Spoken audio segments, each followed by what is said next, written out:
All right. What is up, folks? Greetings and happy Monday. What is up, Dark Rift, Space Hoppercopter, Father Axe Keeper, Lurkers, Enchant, VOD viewers, and everybody else? It is time to return to GoldenEye. I have my trusty fake N64 controller at the ready. I'm pretty excited to keep going. We started this on Saturday's mega stream after like 8 hours of Comic-Con recaps and unboxings and what have you. Not at my peak mental or physical state, but it still went pretty well. We finished a couple of levels and I had a great time, got really into it, and I am highly excited to see how far we can make it through GoldenEye tonight. I reckon once we get a little bit further into the game, the level of difficulty is gonna creep up a little bit. But short of messing around a bit in the first mission a couple of times, trying to beat it on 00 Agent, which we did eventually, the last, or the following couple of levels actually went very smoothly. We switched down to Secret Agent, but we cleared every stage first try so far. I was expecting a bit more resistance, I guess. And I don't know, I think that's just based on my... Well, it's based on two things. It's based on my hazy recollection of playing this game back in the day, where I never finished it, but I know I played bits and pieces of it here and there.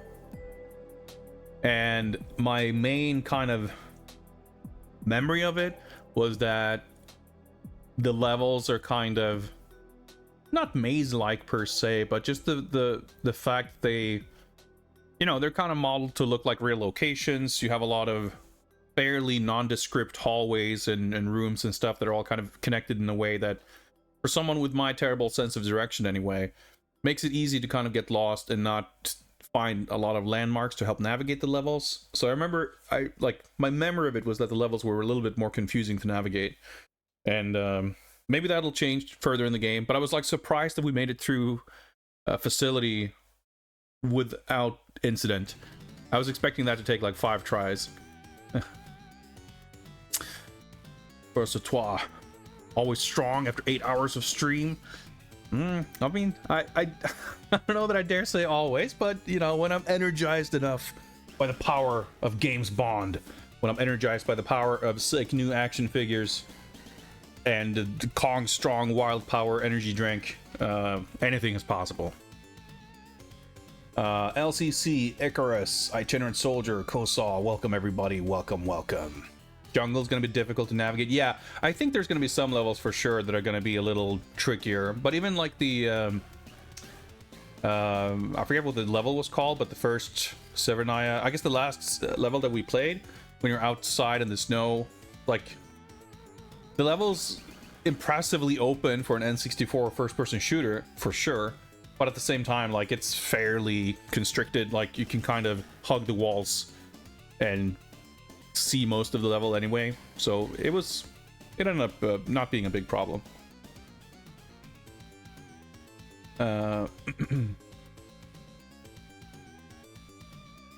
Father Axe Keeper went back to check part 1.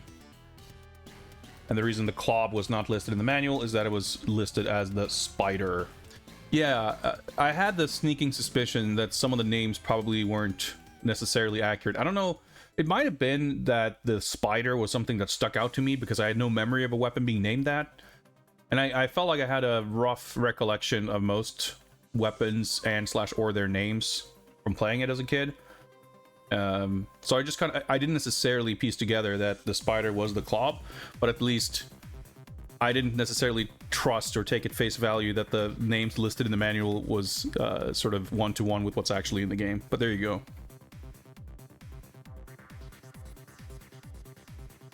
Yeah, it's named after Ken Lobb, who was a producer, I think, at Rare. I forget. Because I know he was... I'm trying to think, if he was because I know he was involved in Killer Instinct. Well, that was, of course, also a Nintendo thing. So I wasn't sure if he was on the Rare side or on the Nintendo side, but I know that he was also involved in the new Killer Instinct for Microsoft. But that could be because he went, like, that doesn't necessarily mean that he was with Rare. I forget exactly. But he was a producer, I think. I'm sure at some point, well, I hope anyway, that we will see credits, and maybe that'll help shed some light.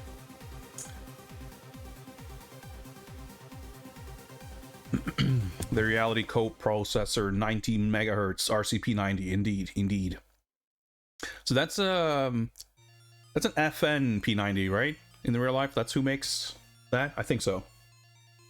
I used to be a bit of a gun nerd when I was in like high school, because my brother is a huge like gun, military, like milsim, airsoft, like super into a lot of that stuff.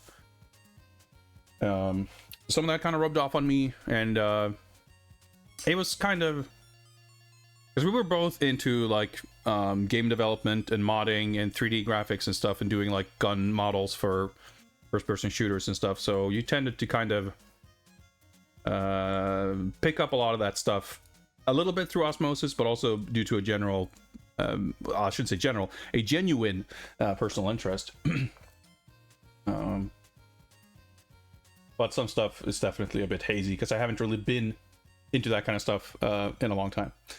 But it's been helpful when I've mentored as a teacher, game art teacher. There's always a few people every year who are really into making FPS guns and stuff, and actually having a decent working understanding of the like mechanics of firearms and whatnot. Pretty helpful. Erlang Shen, what's up? This game brings back memories. It sure does. Not so much for me, a little bit, but I know it's a game that a lot of people have very fond memories of, and I think that's a big part of why I've been excited to play it. Partially because it makes for fun interactions with chat, but also because it's a game that you could... I mean, I guess it might be a little bit of a stretch to call it a blind spot for me, because I have played it. It's not wholly alien to me. But it's one of those games where it's such a... it's like part of the greater video game canon, sort of, at least in the West, where I feel like I am, to some degree, obligated to have an opinion on it. Or, you know, not being able to have an opinion on it is it's a little bit of an issue for me. I don't know. Maybe that sounds silly, but there's a lot of games like that where, regardless of my personal interest in playing them, I feel like there is, I guess obligation is just too strong of a word, but I see great value in having a proper enough experience and understanding of the game to be able to have an opinion on it. And, you know, this is a fun, cool game. That's like, you know, but there are a lot of other games that I'm not really interested in, but I'm still, like a lot of old RPGs and stuff that aren't my thing, but I find it helpful and valuable to have experience with them in order to, like, be able to participate in discourse and whatnot. Nasser 2, greetings, welcome. I missed anything in chat? Oh yeah, we got the new Viewer's Choice fighting game bonus challenge set up. I meant to have it set up for Saturday's stream, and it just, like, I did set everything up, but I just didn't want to start it ahead of time. So I set everything up, and I was like, oh, I'll just start this during the stream, and I completely forgot, like I do every goddamn time. So that's why I made sure to click start before I went live today, so I wouldn't forget it.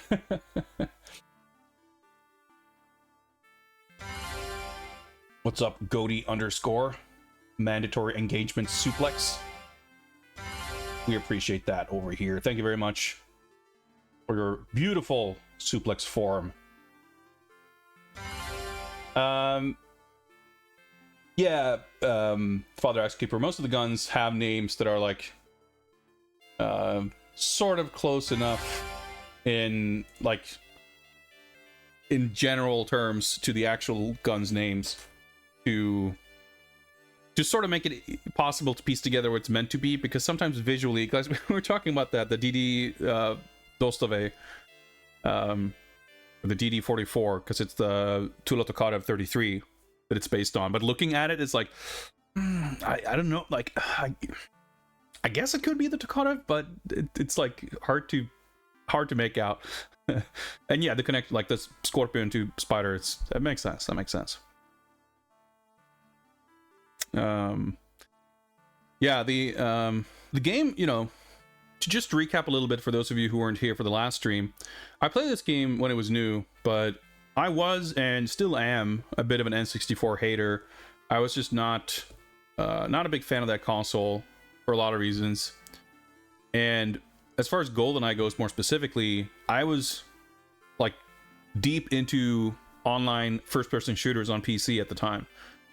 So I was playing Quake online, and I had been playing Duke 3D and Marathon and stuff like that prior. So I was like very used to like fast-paced multiplayer first-person shooters with mouse and keyboard.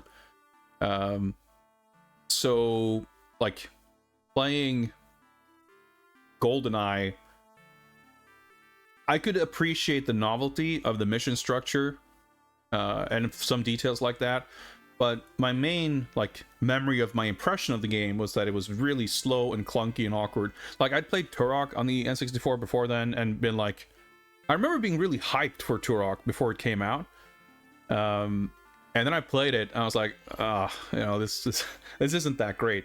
And it's funny though, like I'm sure if I played Turok today, it'd still be a bit of a mess, but I could probably find stuff to appreciate about it, you know, divorced from the expectation of a brand new game and everything.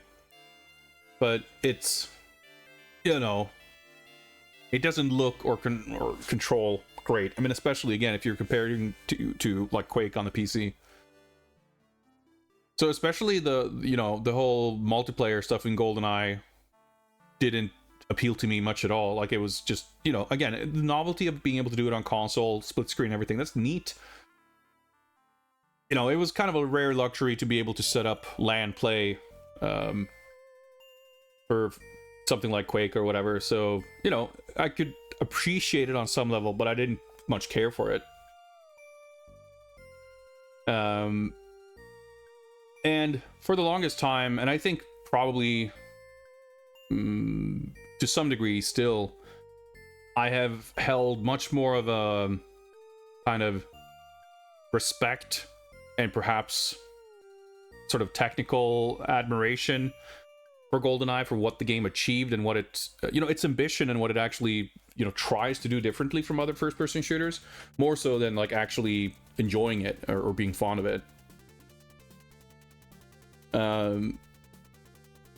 And you know, because it is very innovative, it does do a lot of cool things that, you know, not that they were all things that hadn't been done, but the way they were all packaged, like it's actually, there are very few things that GoldenEye does that are like highly conventional.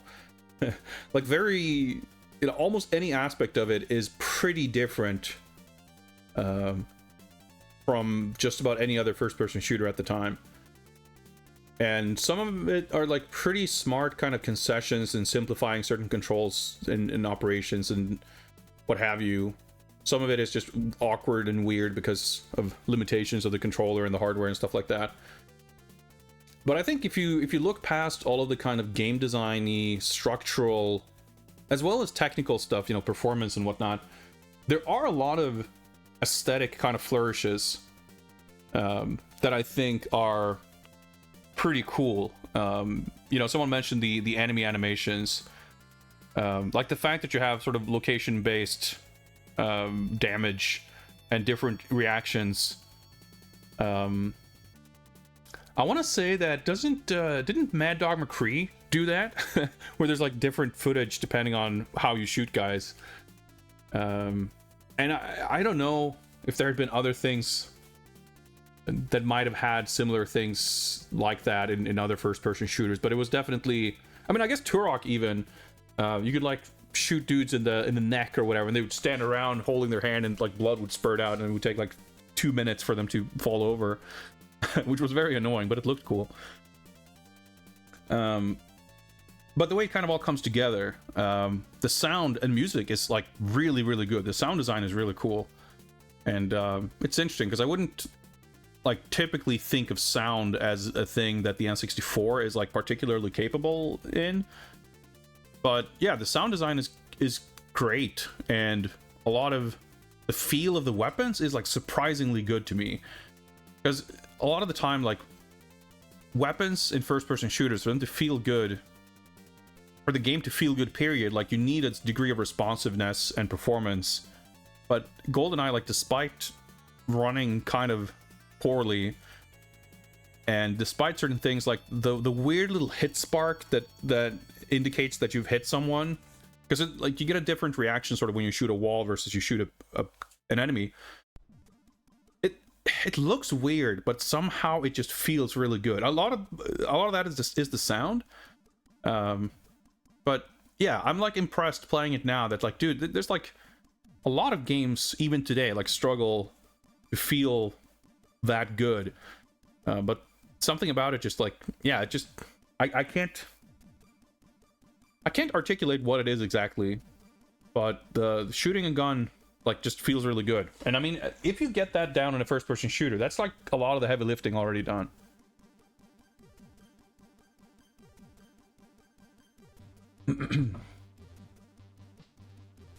Yeah, no, sir. I think like I would be hypothetically interested in playing the Turok games again, if only to sort of patch up some of my blind spots. But I would definitely not play them on the N64. You know, there are, of course, multiple other ways of playing GoldenEye, some of which may be more accessible, may make for a better and smoother experience. But in the context of what we're doing here with James Bond, it's important to me to at least approximate as well as I can the N64 experience, because like that's what the game was in 1997 in the context of how did 007 games kind of evolve over time. It's important to me to get as good of a like as faithful of an experience as possible. But I don't think I would necessarily have that approach if I were to play Turok. I've actually been thinking, I recently picked up Tomb Raider 1 and 2 for the PS1, for no particular reason beyond like I feel like those are games that I should have in a PlayStation collection. I enjoy the novelty of Japanese localizations of Western games and everything. And I think, like, certainly the PC versions of those games are going to be better. Assuming that there are simple ways of getting the PC versions of them to be playable on a modern computer, like, I reckon that's probably the way to go. But I also feel like, well, but I have the PS1 version, so I should probably play those. So, like, part of me is really tempted to do, like, a full Tomb Raider series playthrough at some point. Well, at least the, let's say, playing through the full core design series, like, up to Angel of Darkness, I guess, was the last one before the reboot, or whatever you want to call it, Tomb Raider Legend. And I feel like at least the first three, I kind of want to get the PS1 versions, and if I have them, I kind of want to play them. But I think 4 was the first one that was on Dreamcast as well. I mean, even regardless, again, I think the PC versions are probably the ones to play, but yeah, I don't know. I'm not always a stickler for that kind of thing, but it kind of it depends on what game it is. It's you know, kind of a case-by-case basis. But to go back to the GoldenEye thing, yeah, the sound, like, that's the thing too. I'm maybe calling me a rare hater is strong. I can stand for, you know, being an N64 hater. I think the N64 kind of sucks. But with Rare, I think it's more so that I'm not... I don't much care for their stuff.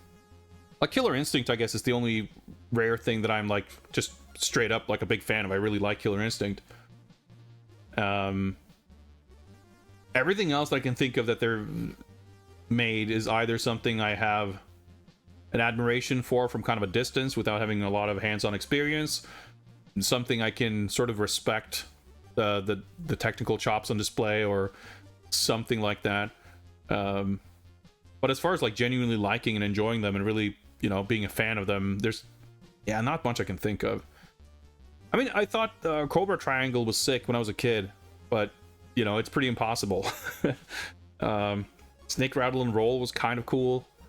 I don't know. I think they're a super interesting company, but I'm not a like I said, Killer Instinct is about the only thing I can think of that I'm like genuinely fond of, like emotionally.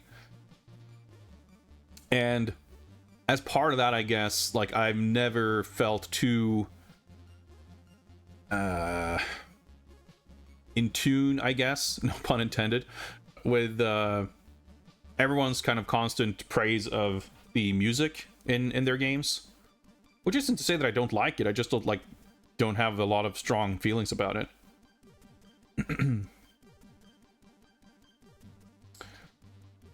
A jam session, working with old sounds from N64 games. Yeah, I mean, that's the nature of like sample-based systems, right? Like they... it's got, you know... they've got their ups and downs. And I suppose that's partially why I don't think of the N64 as like a, you know, a powerhouse as far as audio goes, because there's not a lot of... there's nothing really distinctive about the N64 sound as far as hardware goes. And I mean, you can say the same for PS1, of course, and just about any console after that. But, I mean, yeah, of course, it doesn't have CD, doesn't have Redbook audio, but there's a lot of stuff on PS1 that doesn't use Redbook audio as well. And I mean, sure, you could argue that it creates... it necessitates a different approach to making music. You get stuff like the N64 rendition of the Ace of Spades from Tony Hawk, which is like legendary. But that's more like the specific thing. Like it's hard to, like, if I were to imagine N64 sound, it's like, yeah, it's the exact same as GBA sound, except probably not quite as tinny and muffled. It's not super different from Super Nintendo sound, except it doesn't have the same limitations that gave a lot of Super Nintendo games a distinct sound. Then again, I mean, I don't play N64 stuff much, so I don't have a strong, like... I can recall what music in several N64 games sound like, but I'm also speaking from a place of ignorance relative to my familiarity with music on a lot of other systems. Also, what's up, Trap? N64 is poo-poo, Rare games are too British. I wouldn't say that the Britishness is what puts me off them, per se. Yeah, Blast Corps is cool. That's definitely one of the games that I would like to, like, I played it, I think, for like 2 minutes on Rare Replay on Xbox, and it's like, yeah, this is a game that I think is... it doesn't have any of the stuff that I would otherwise associate with, like, Rare, that I, like, don't really care for.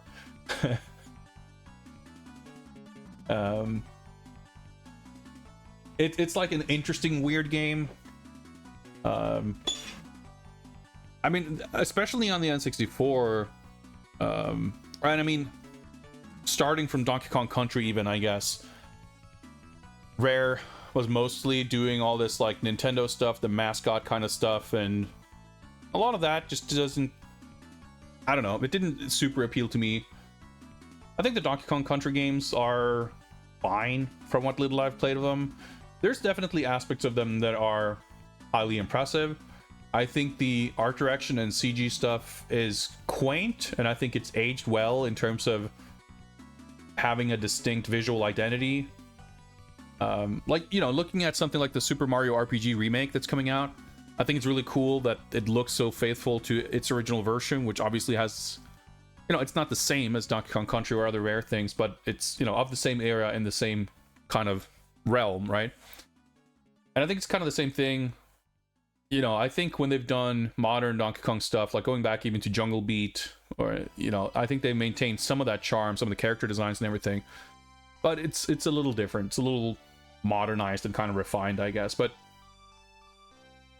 I think even back then, I was kind of groaning at how much of the kind of marketing buzz around Donkey Kong Country was like, it's 3D on your N64.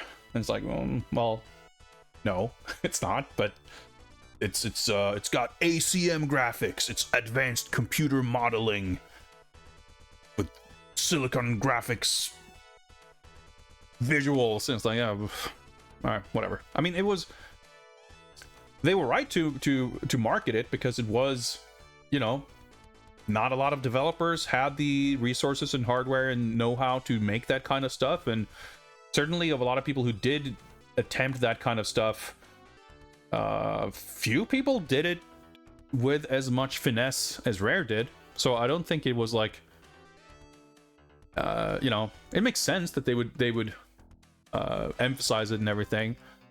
And I think all things considered, like I said, the Donkey Kong Country games have aged surprisingly well visually.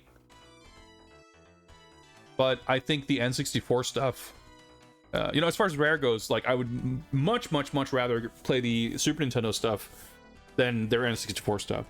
Like, I've played the beginning tiny little bit of both Conquer and Banjo-Kazooie, and it's like, it's like so tedious and plotting in N64-y and just, yeah, like that shit just does not appeal to me at all. So I'm just not a big Rare fan, I guess. Diddy Kong Racing superior to Mario Kart? Yeah, but I don't give a shit about either of them, really. So it doesn't, I don't know, I don't really care. Yeah, I mean, Super Nintendo stuff more impressive graphically. I mean, I think not necessarily in terms of technical, achievement, but I think on a purely aesthetic level, very little on the N64 holds up very well, in my opinion. I don't think there was a lot on the N64 that looked very good at the time. Back then, I remember thinking, like, everything was just a gray, blurry mess at 12 FPS, and I just kind of hated the way it looked. So, looking at GoldenEye, like, there's a lot of cool things they do, but it's kind of, I think I've said this before, but my general kind of mindset is that there are good games in the N64. There are cool experiences on the N64. People were able to leverage the hardware to do cool things, but I generally feel like anything that's on 64 that's really cool and good is cool and good in spite of the N64. It's not cool and good because of the N64. There's nothing... I mean, it's obviously oversimplifying and being a little facetious, but there's nothing that is specific to the kind of identity of games on the N64 that I feel tends to elevate a game. But there's a lot that's kind of dragging it down a little bit.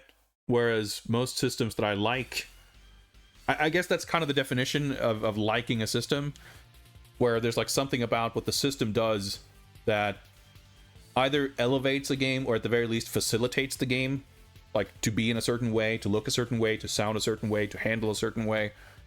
Like the Saturn and the PS1, they have their idiosyncrasies, but they're more on a subtle level, perhaps more so than the N64. But you can look at good games on those systems, and they, at the very least, aren't at least like hampered by the way the hardware works, I guess.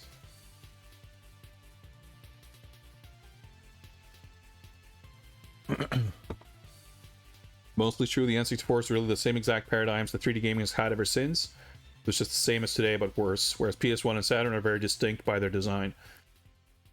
I mean, that's obviously a generalization, right? Because it's, looking at kind of a game-by-game basis. But But frankly, when looking at the stuff that's the coolest and the best on either Saturn or PS1, it's, for me, I think it's like either it's 2D stuff, or maybe it's you know, kind of Sega Model 2 arcade stuff, which has its own like really strong visual, like really striking, vibrant look and feel. Because, you know, looking at stuff like Dynamite Deca or Decathlete, like some of my favorite Saturn games, they still look fucking awesome. And you look at, I don't know, House of the Dead, which obviously the Saturn port isn't amazing, but, you know, it's off that time and it's got a cool look. And you got the new House of the Dead remake that just looks like dog shit comparatively. So, like, that aesthetic still holds up really well. And I think for PS1, the 3D stuff that I like there is usually, like, more late era stuff that's, like, technically impressive. Where they really squeeze a lot out of the technology. In a more technical sense. I guess, I mean, the N64 is a little bit quirky, but sure, like the, you know, texture filtering and, you know, Z buffer, and yeah, like PS1 and Saturn definitely both do 3D rendering in very archaic specific ways. That's definitely true.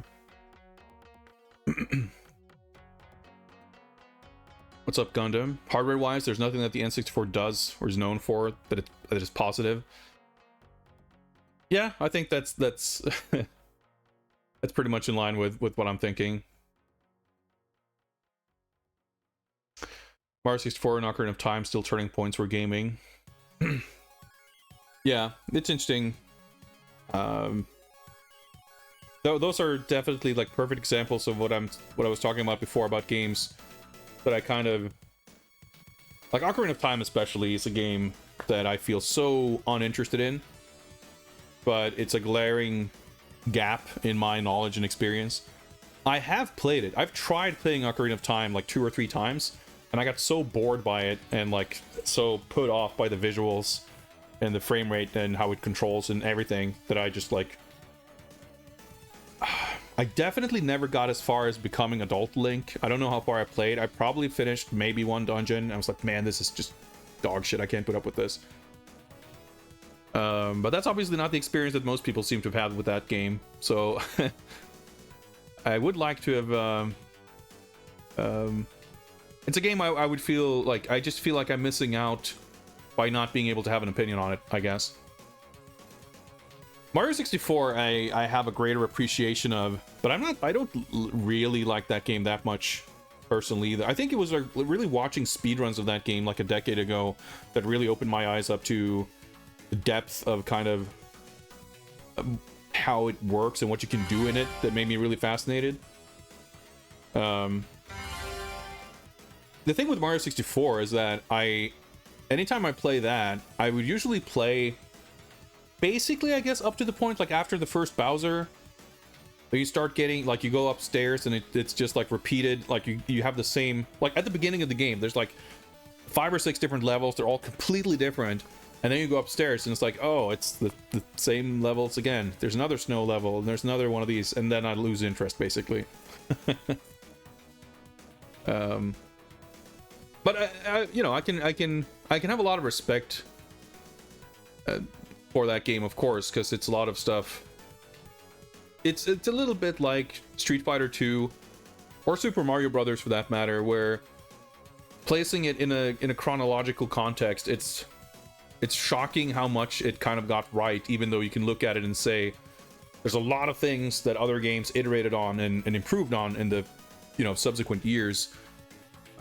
Mario 64 came out in 96, and you could have 3D platformers that came out 5 years later that handled things in a like significantly less elegant way in terms of camera and controls and level design and all kinds of other things. But I think in order to properly be able to, you know, appraise and have an opinion on, I guess, Mario 64 and other games like that, I would I mean, I'm of the opinion that you don't necessarily have to finish a game to be allowed to have an opinion on it, but the more of a game you have seen and experienced, the more complete your kind of view on it is going to be.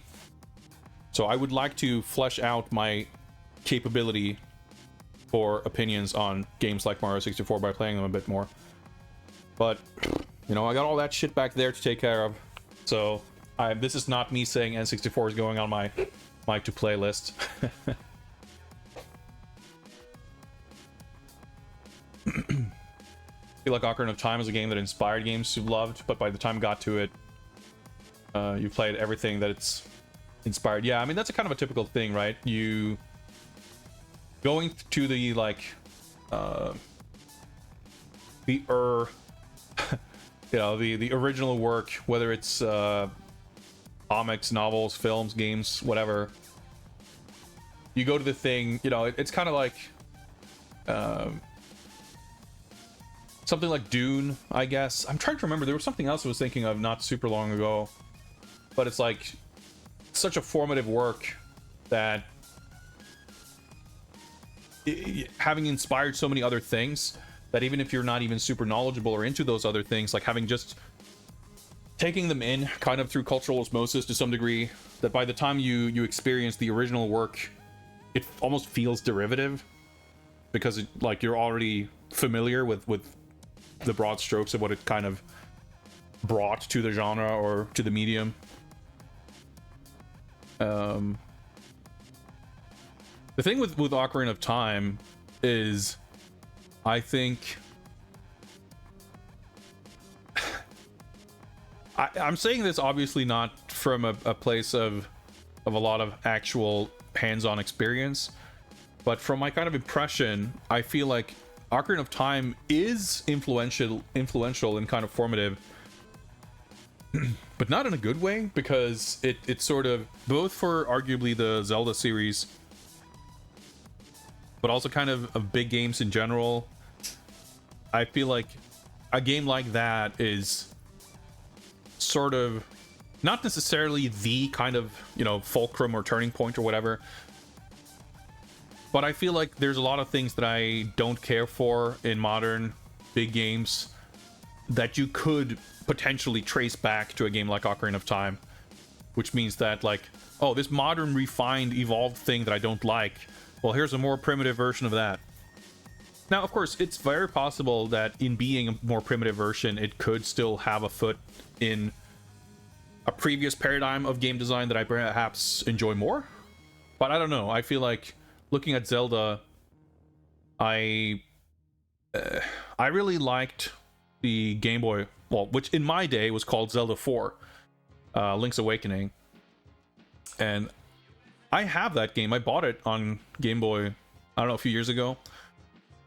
And I never finished it as a kid. I remember I got to the last or second to last dungeon and I got stuck and I never finished it. But it's interesting because that's a game that in modern times I've heard people say basically that it's so super linear and hand-holdy and, you know, all that stuff. That's not how I remember it from being a kid, but, you know, it's been 25 years since I played it. More, 28, I don't know.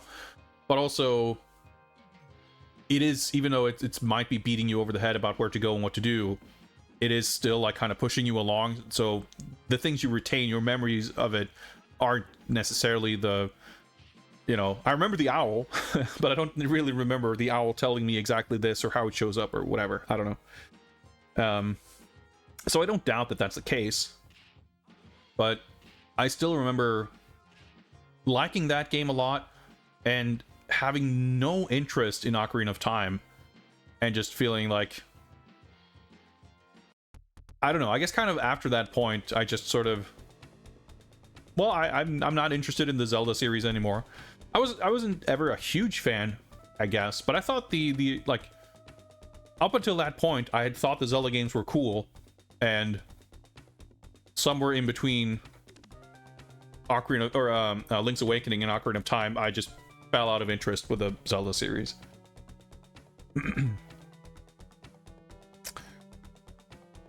Maybe we can get Hiryu no Ken. Well, I mean, I like Hiryu no Ken. Hiryu no Ken is cool, and I definitely want to play. Like the N64 has one of the, like the 3D SD version.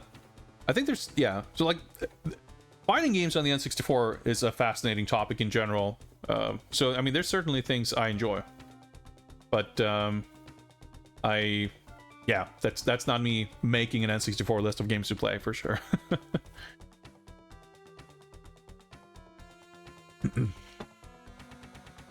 Yeah, Link Between Worlds is like the first Zelda game in a long time that I'm like actually interested in. I think I would really enjoy, but I don't have a 3DS, and I don't plan on getting one anytime soon, so I don't know. But you know, they put that out on the Switch or another console that I will own. I'd be interested in checking that out for sure. Like Breath of the Wild too. I got that game and I think I played it for 5 or 6 hours, and just I wouldn't say that it bored me or that I disliked it, but I didn't reach the point where it hooked me. That's partially, I do remember that I timed it very brilliantly by starting to play it when I was like on my last day of vacation or something. So I sat down to play it, and then I immediately had to go back to work, and I just it was a perfect storm of circumstances to fall off of it. But in the however many years since, I've felt no desire whatsoever to go back to it. And like, I don't know, people talking about Tears of the Kingdom and everything too, it's just like the thought of playing Breath of the Wild just feels daunting. It's like I hate big games, really. It's just like ugh. So that was cool about Link Between Worlds. Like, hey, it's kind of a small game. It's, you know, definitely appealed to my sensibilities more.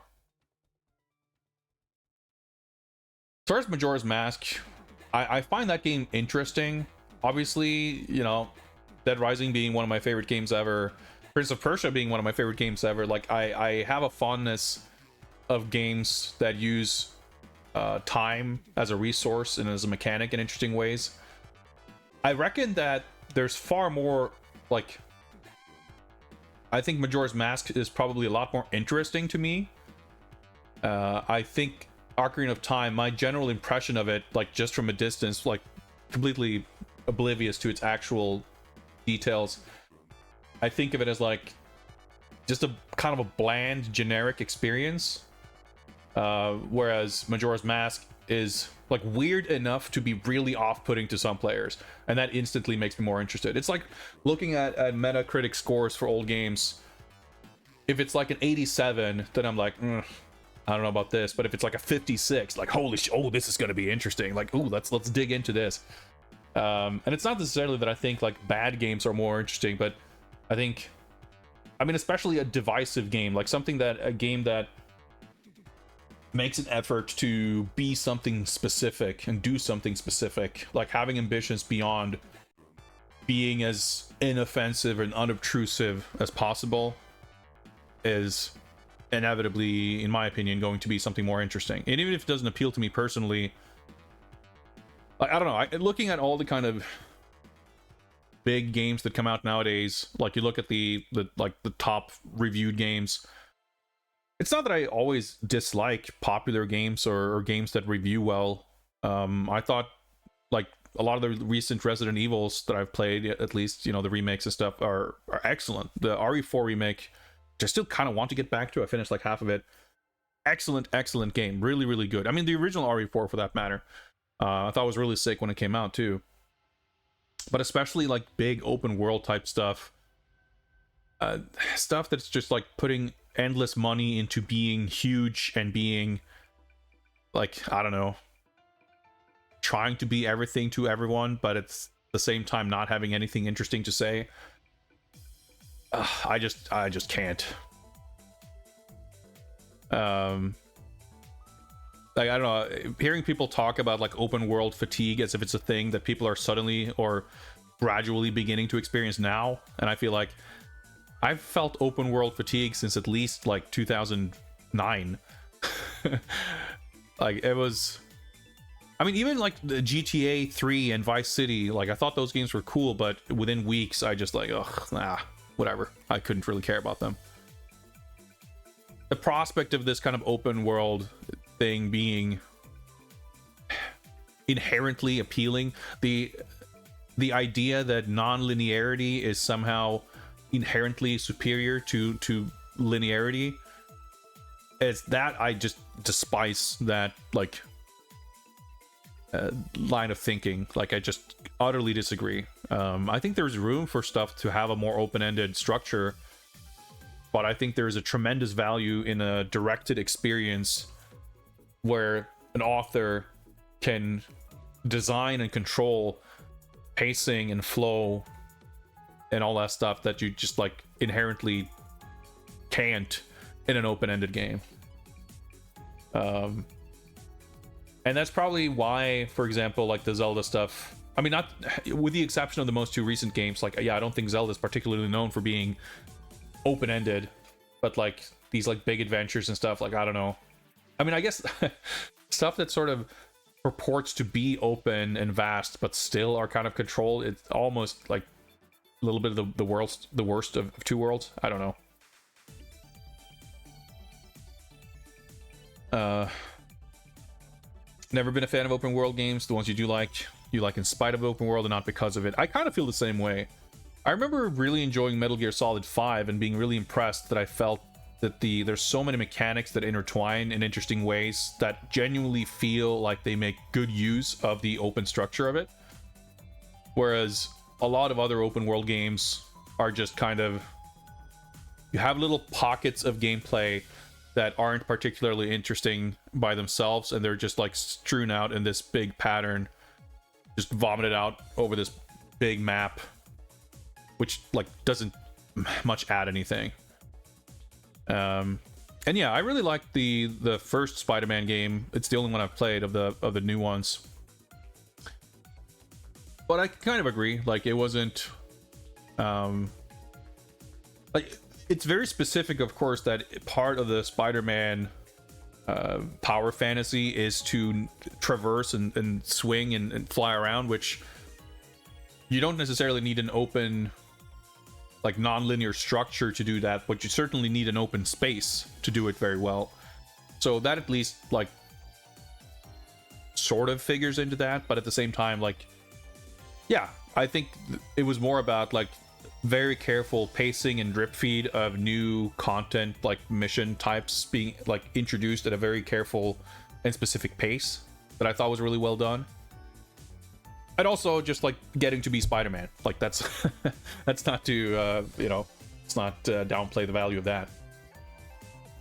But yeah, I remember playing Saints Row the Third, which for whatever reason the marketing got to me, and I convinced myself that it would be something that I would enjoy. And I did actually finish that game. I played through it, and my main takeaway was exactly that. Like, man, I would like this so much more if it wasn't open world. I wouldn't even say that it's a game I liked in spite of being open world. I didn't really like it.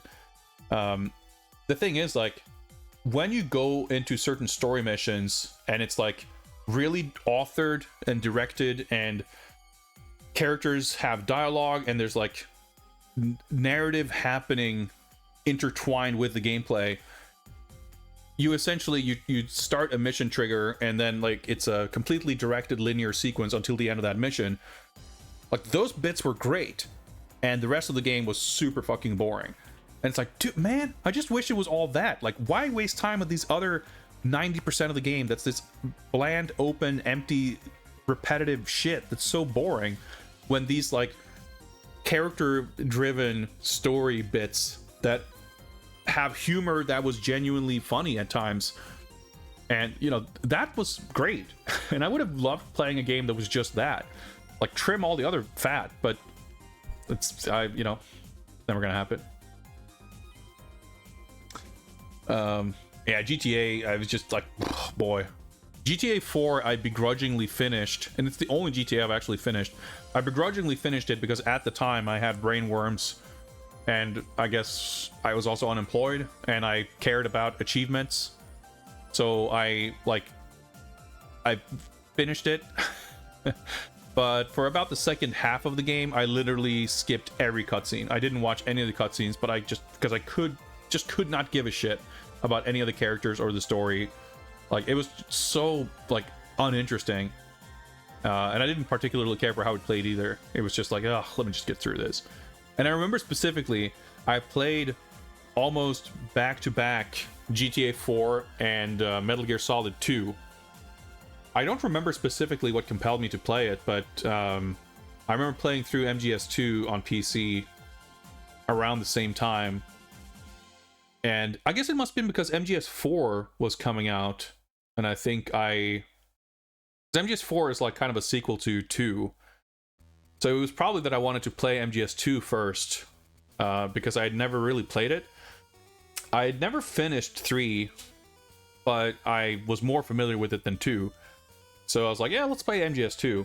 And I remember just being blown away by the contrast in storytelling. And like, I'm not even necessarily talking about the narrative and the story and like the plot. But in MGS2, like anytime a cutscene happens, you're like riveted. And it's like, okay, shit, let's just, it's really engaging. Whereas in GTA 4, every time a cutscene comes on, you're just like, ugh, it's like a commercial break comes on, you just like immediately, zone out. And I remember thinking specifically that one big problem with the like GTA trying to be this kind of cinematic thing, but the way it handles, the whole time of day thing, and I guess music and stuff too. Like I remember in every cutscene, there is cinematography. The camera angles are, predetermined, of course, but the lighting is just completely incidental to whatever time of day it happens to be when you trigger a cutscene. And I guess you either happen to hear some radio music in the background, or there's just no music. There's like a lot of aspects to the presentation of those story scenes that are just completely left up to chance, kind of. Whereas in MGS2, like every aspect is much more carefully considered. And I'm not saying that GTA 4 was boring because there wasn't specific enough lighting in the cutscenes, but those are just things that stood out to me as like, differences in the level of care taken into the presentation and like trying to make something really compelling. Because I think for me, like ultimately, if it's a story-driven game, the plot, it's cool if the plot is exciting and good, but regardless of the contents of the plot, I think how it's presented to the player and whether it manages to be compelling and engaging in the moment is like more important, or at least as important. And I think MGS2 did that really well. Like there's a lot of dialogue and stuff, and it gets, pretty heady and goofy, but I didn't start skipping cutscenes in that game. Whereas in GTA 4, I was like, oh my god, it was just like so, just really boring. Of course, MGS2 was a lot more exciting to play also. That might have helped. But anyway, GoldenEye 007, another game that has turned out to be, I will say, surprisingly fun to play. And also doing a pretty good job with the kind of narrative storytelling aspects. Like I like the little snippets of briefing text before each mission that's kind of does a good job of sprinkling a healthy dose of Bond flavor on the experience, something we haven't really been able to experience to the same degree in most previous games. And I think it adds to the experience for sure. GTA 5 had much better dialogue and humor. Yeah, it's one of those games, again, that's like, I realize obviously that most people who kind of play it today are more into the online stuff, which is the one thing that I think is even less compelling or interesting to me than open world, whatever. But it's still a gargantuan game that I'd be somewhat curious just to see what the whole campaign stuff is like. And it's on Game Pass now. I've actually contemplated checking it out, but it's like, what sacrifices do I have to make in terms of my time and other stuff I want to do to like play a game like GTA 5? I don't know. It's a tough sell, frankly. That was an interesting and fun little diversion, chatting about N64 memories and game design and whatnot, and I'm sure we'll come back to it. We will have plenty of reason to come back to it as we embark on actual main contents of tonight's stream, which is of course playing a little bit of GoldenEye.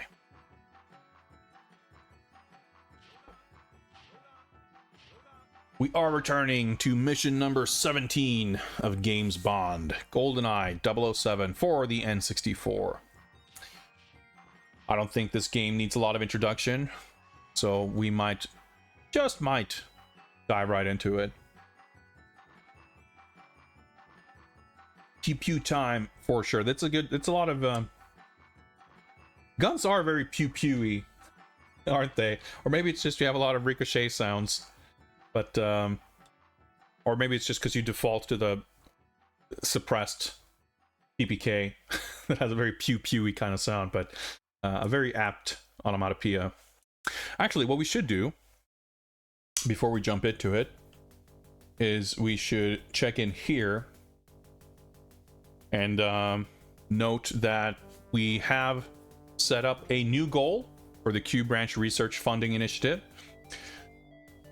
by which we will gain access to additional secret missions, additional games to be played in this whole project. And we got a healthy head start for the next goal because of some very generous gift subs that happened right around the time when we met the goal for 007 the goal for 007 Car Chase, which was secret mission number 3. So once we reach 20,000 Q credits, which are earned by subs, bits, donations, merch purchases, and what have you, we will introduce and subsequently schedule a playing of secret mission number 4. We will announce what that mission is if and when this goal is reached. But as you can see, we are making pretty solid headway already. But with that noted, I think we should prepare for some gaming. So let me boot this up and see if we can it's going.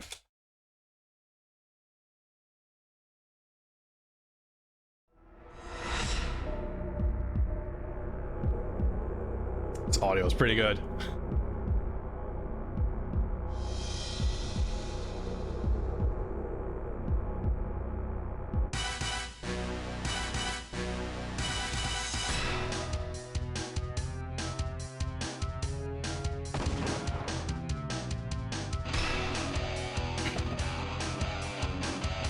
It's really impressive how good the samples actually sound in this, in my opinion.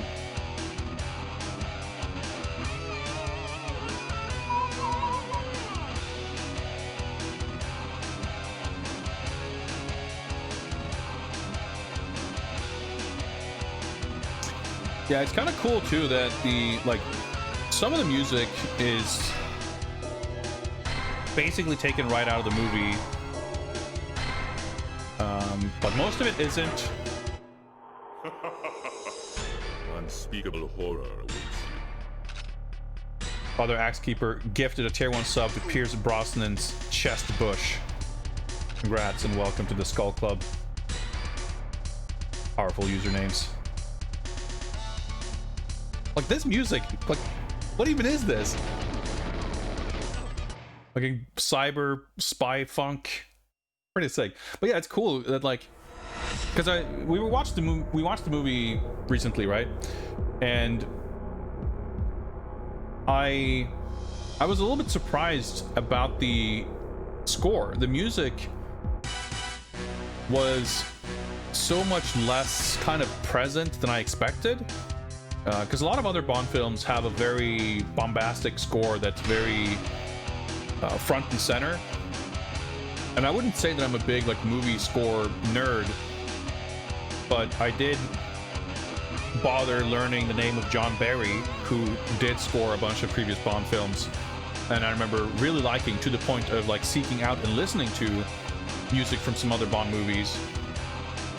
And the GoldenEye score is like simultaneously noteworthy for its kind of like modern touch. Like it feels distinctly very different. Like the music is absolutely part of what makes GoldenEye feel like a kind of generational leap from License to Kill. But at the same time, I noted during the film that there like wasn't so much of it as I expected that was like felt that way. Which is my roundabout way of saying that like the musical kind of identity of this game feels in line, like it feels modern and it feels in sync with the style of the movie score, but at the same time it also is absolutely its own thing. Like it's embellishing and departing quite a bit from what's actually in the movie, but it does so in a way that feels both kind of faithful to it, but perhaps especially faithful or like very fitting with the visual aesthetics of the game and to a degree the film, I guess. I don't know, I find it interesting. Yeah, Icarus, his walk is very, very powerful indeed.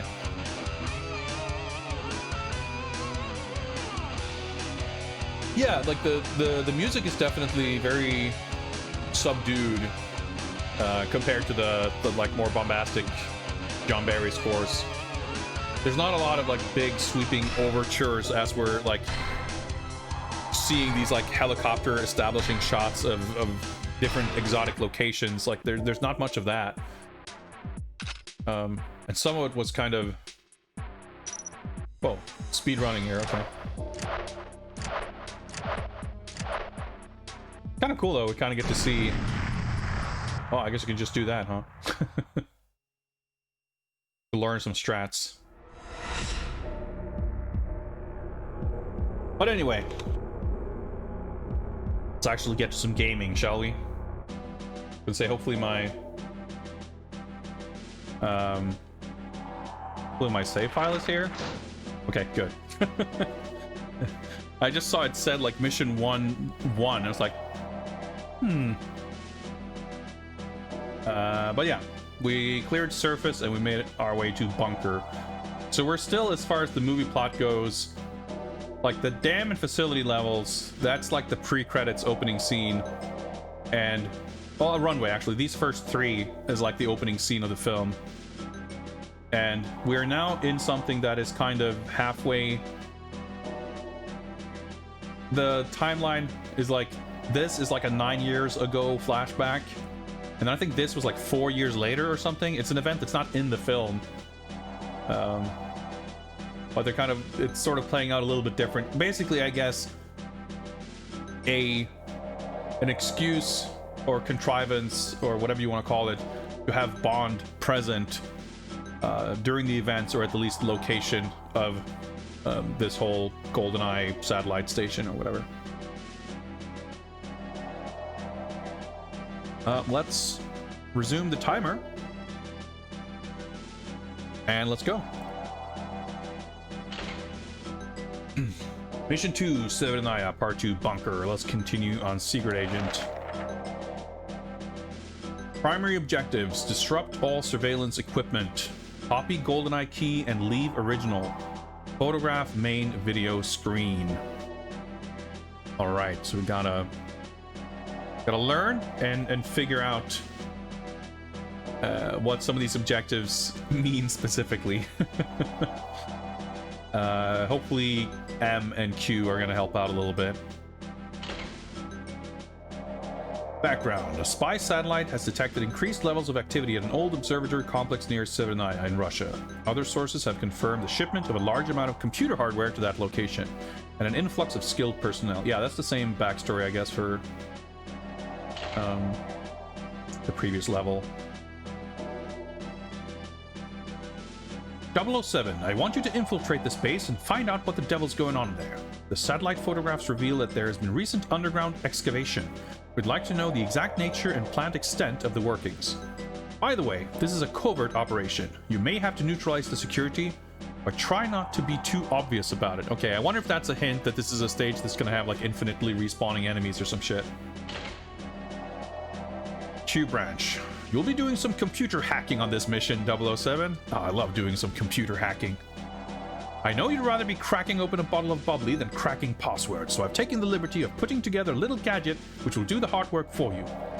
You attach the data thief to their mainframe, it should override any computer security measures and download the information we require. That's pretty good.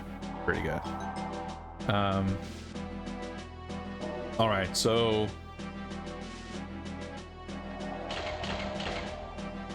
we have to disrupt surveillance equipment, which I would have at face value taken as, alright, let's blow some shit up. But maybe we attach a gadget to hack this, or maybe that's, I don't know. I'm not throwing out questions for chat to tell me, by the way. I'm just wondering aloud.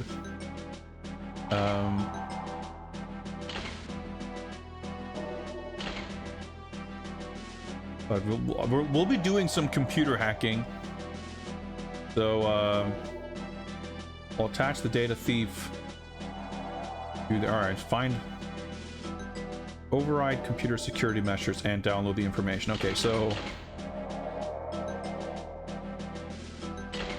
okay, we'll see what that means. Yeah, like, I want to play the game. And part of the game is reading the instructions and playing the missions and figuring out what you need to do. So I don't need chat to, like, tell me everything that's going to happen and everything I need to do before I get a chance to try to figure it out myself. If I have questions, I'll direct them to chat. I'm not, like, super...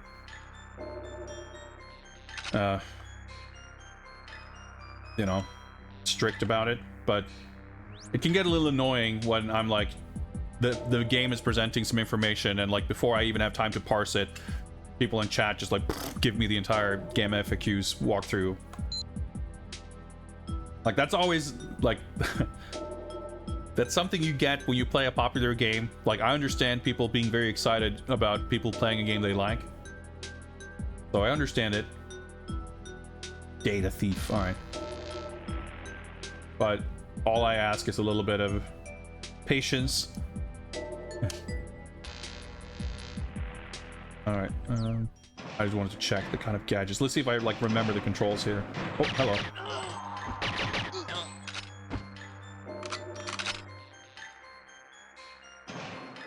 So I wonder if...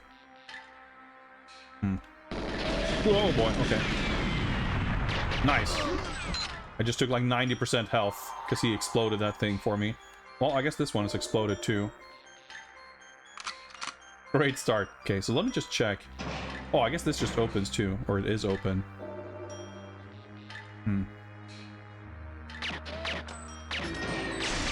Nice, okay, well. That's probably not what we want.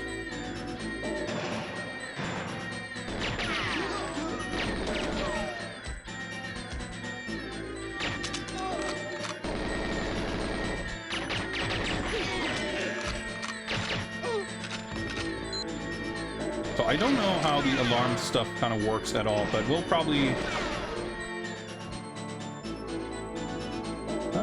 we'll learn. Oh, hello. Interesting. It's like if you mash too hard, it seemed like you won't actually start reloading.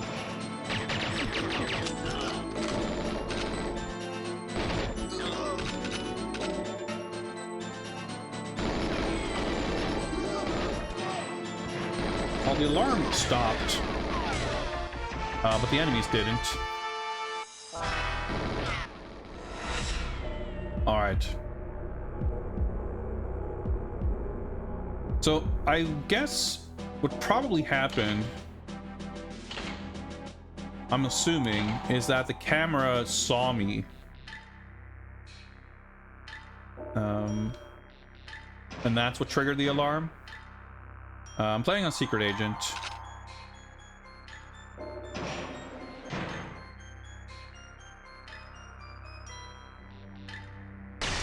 Oh, nice. Okay.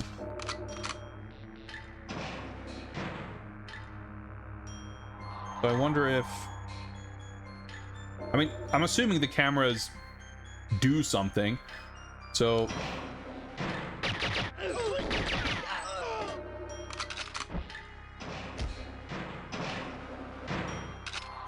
ammo. Well, it's not stand.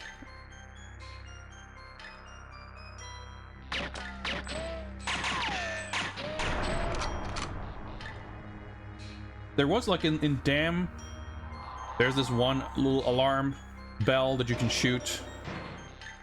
That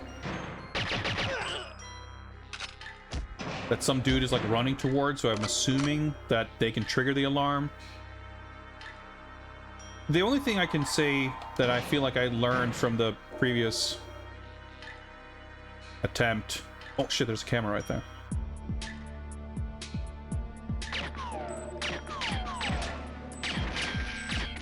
They're not super attentive, but... good. Whoops, I meant to reload. An alarm can start blaring, and it may eventually stop. But I wasn't able to sort of determine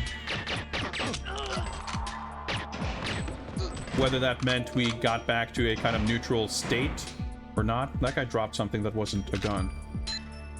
Security key card. That's probably good. Am I playing on real hardware? Unfortunately, no. This kind of leads back to... beginning, I guess. Okay, dudes on the left. Dudes fall around.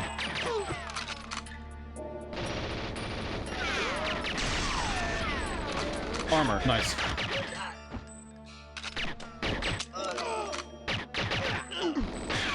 Oh. Okay, luckily their aim is about as good as mine. Dude, we're in the FPS corner. It's like real smooth here, just staring at a rock wall.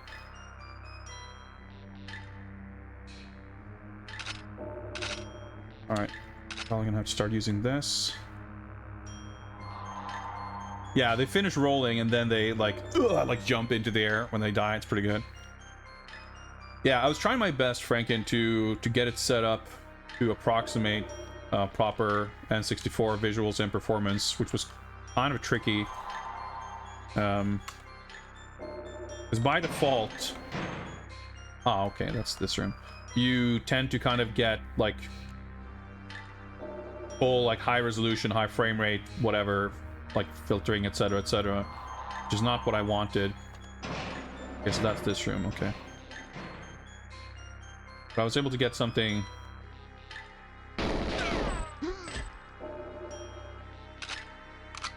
decent approximation. Okay, well, so okay, so I guess we're going to the main room down here. Music.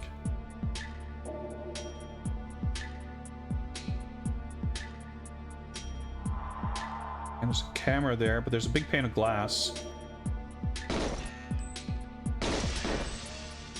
Okay. Objective A completed, so I guess we had to just shoot all the cameras. Sharp all surveillance, I guess. Okay, that makes sense. I guess that was confusing. They were talking about like security and surveillance or whatever. So I think Q was talking about with the hacking, I guess, is for the GoldenEye key. I guess should be this, because this is like the main command room or whatever, right? Actually, yeah, because I think the exit is right. It's like across the room, right? Yeah, that's the exit over there.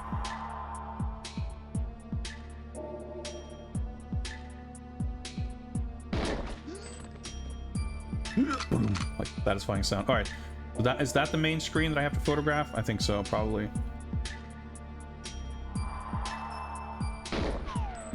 Oh, I hit his hat. Oh, there's Boris.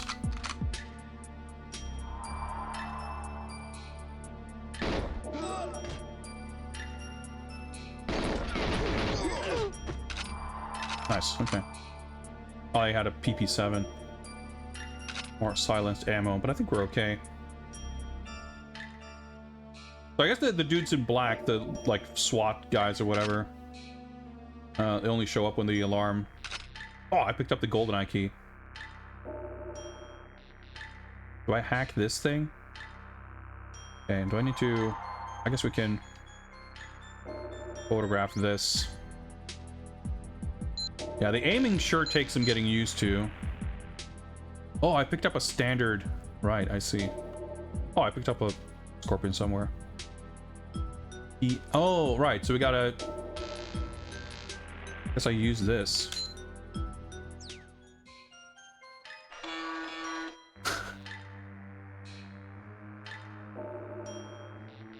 Okay. Is that it? Or is it like an ongoing process? GoldenEye key.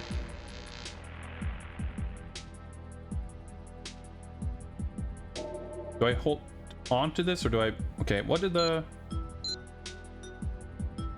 Copy GoldenEye key and leave original. Well, I guess if I leave the original, I could still... Yep. All right. Okay. Okay. Close enough.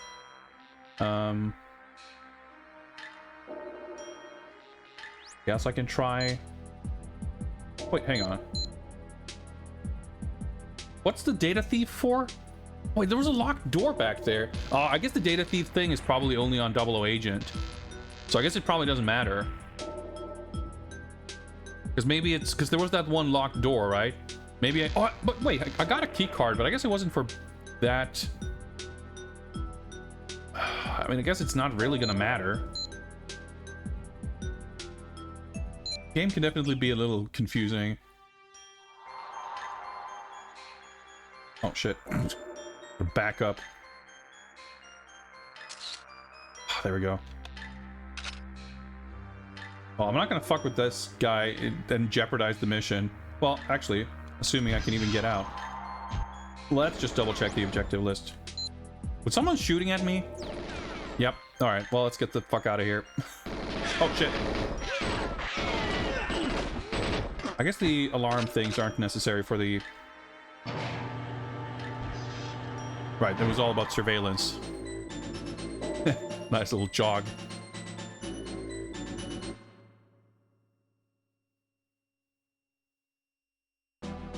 Mission complete. Nice. We took that one death, but honestly, well, I was gonna say that was mostly because we stood next to a computer that exploded and took up 90% health. But I managed to screw up beyond that too with triggering the alarm and everything. But yeah, that was surprisingly, like, that's kind of my experience so far. Like, it's, I finished a level, it's like, oh, okay, I guess that was it. Like, I can see how playing this when I was younger, I would have felt intimidated by the very samey looking hallways. But it's a very small level, right?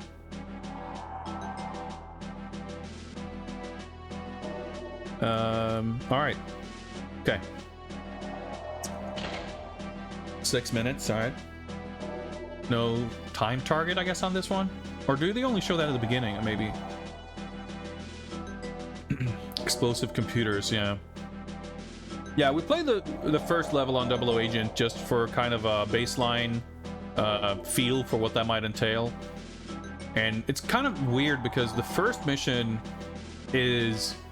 Like, the one objective that's added on 00 Agent makes the stage, like, way longer, I feel like. Because you have to go down into the underground hallways and shit. There's, like, so much of the map that you don't have to care about at all if you don't play on 00 Agent. And then in the immediately following level, it's, like, the exact same objectives. Someone explained that there's a lot of other smaller differences beyond the objectives, like enemies are more aggressive and accurate, I guess, but also, like, your auto aim is very different, which I could definitely feel.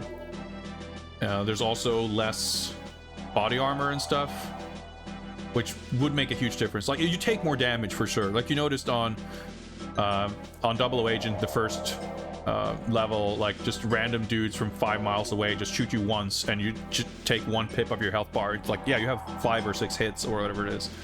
So yeah, I feel like a lot of it's gonna kind of come down to luck to a certain degree.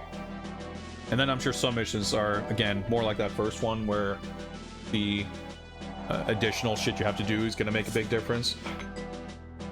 Like Facility feels like, just from playing it on Secret Agent, feels like it's entirely doable on 00 without it being that much harder. Because I don't think I got shot many times, but you know, I picked up the body armor, and all it takes is fucking up once, and you have a big pile of enemy, you know, soldiers coming at you from multiple directions, and it would take a couple of attempts probably. But yeah, I think it's I suspect that it's more it's like once the game steps up in difficulty in general, it's like a compounding effect where every little bit of difficulty that's added to any level is increased kind of exponentially if you're playing at a higher difficulty level. But I was never, you know, I never set out to finish it on 00 Agent or anything, so I was mostly just curious to see, and I was thinking it's better to start high and go down than play and then like sort of decide halfway through that you want to step it up. The only reason I would want to play on 00 Agent really is to kind of experience the full extent of the mission objectives, to get the full like 007 experience.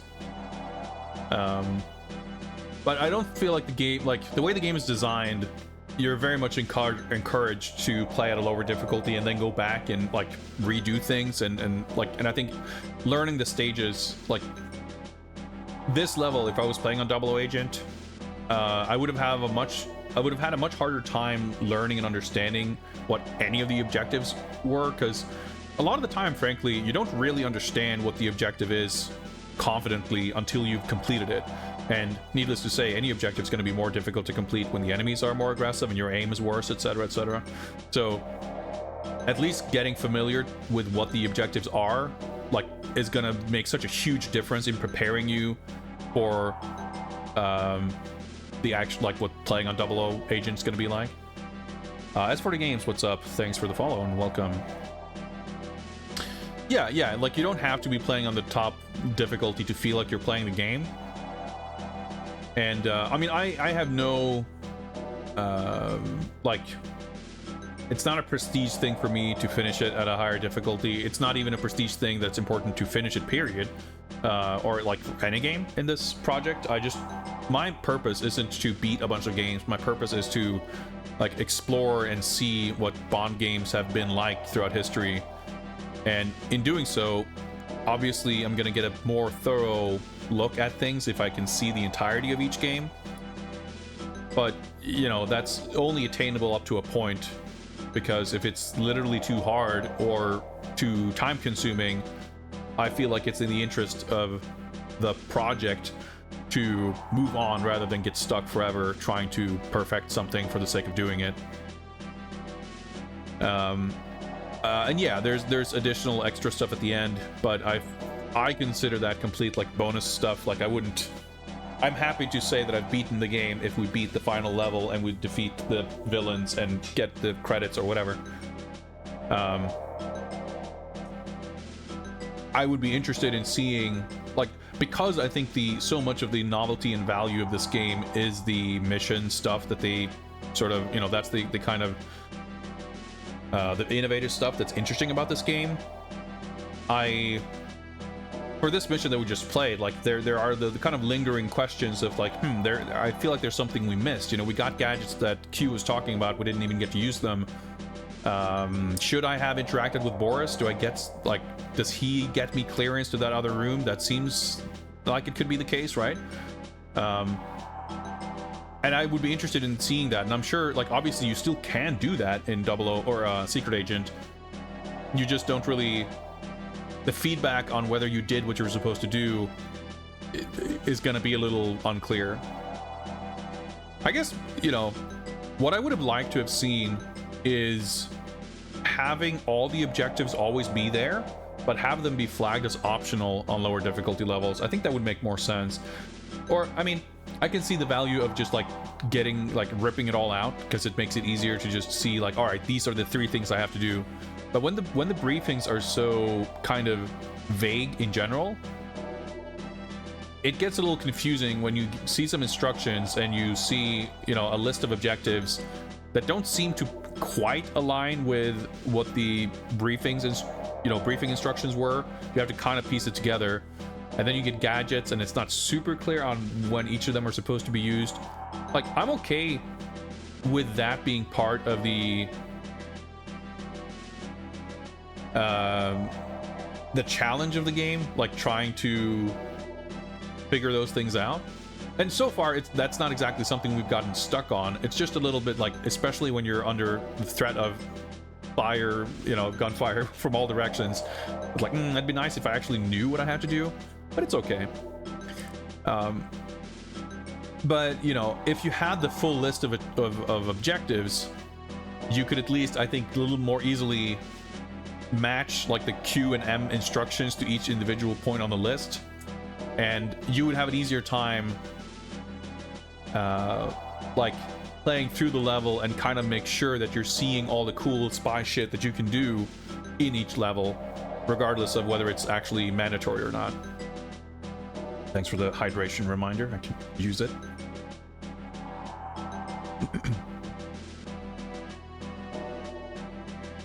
And I wish, like, I mean, I understand why they did it the way they did with the difficulty levels, and I think that's a perfectly reasonable way of doing it.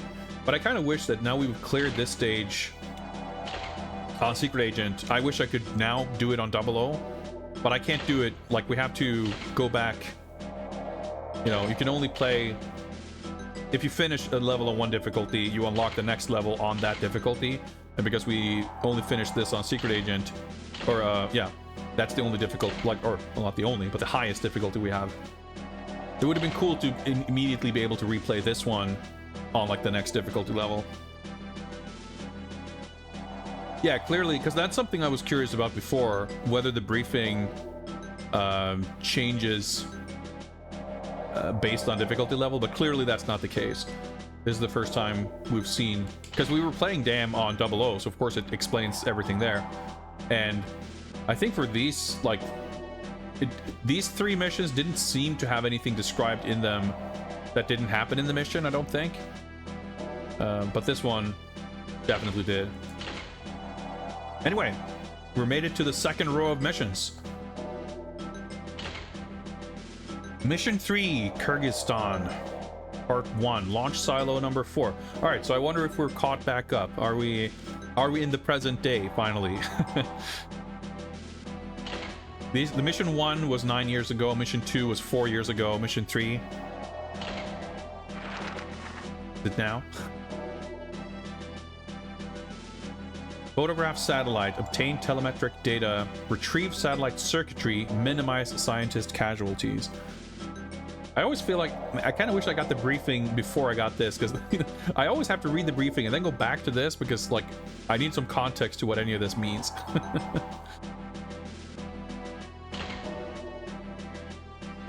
MI6 has become concerned that unscheduled test firings from a missile silo in Kyrgyzstan are being used to cover the launch of GoldenEye weapons satellites. Deep intelligence reports suggest that this operation may well be outside the control of the former Soviet powers in the region. Well, I guess we're... Well, I was gonna say former Soviet, but I guess 4 years ago in 95 would also be former Soviet, whatever. M-briefing. Infiltrate the silo and ascertain what is being placed into orbit. If it is the satellites, recover their control circuitry and sabotage the launches.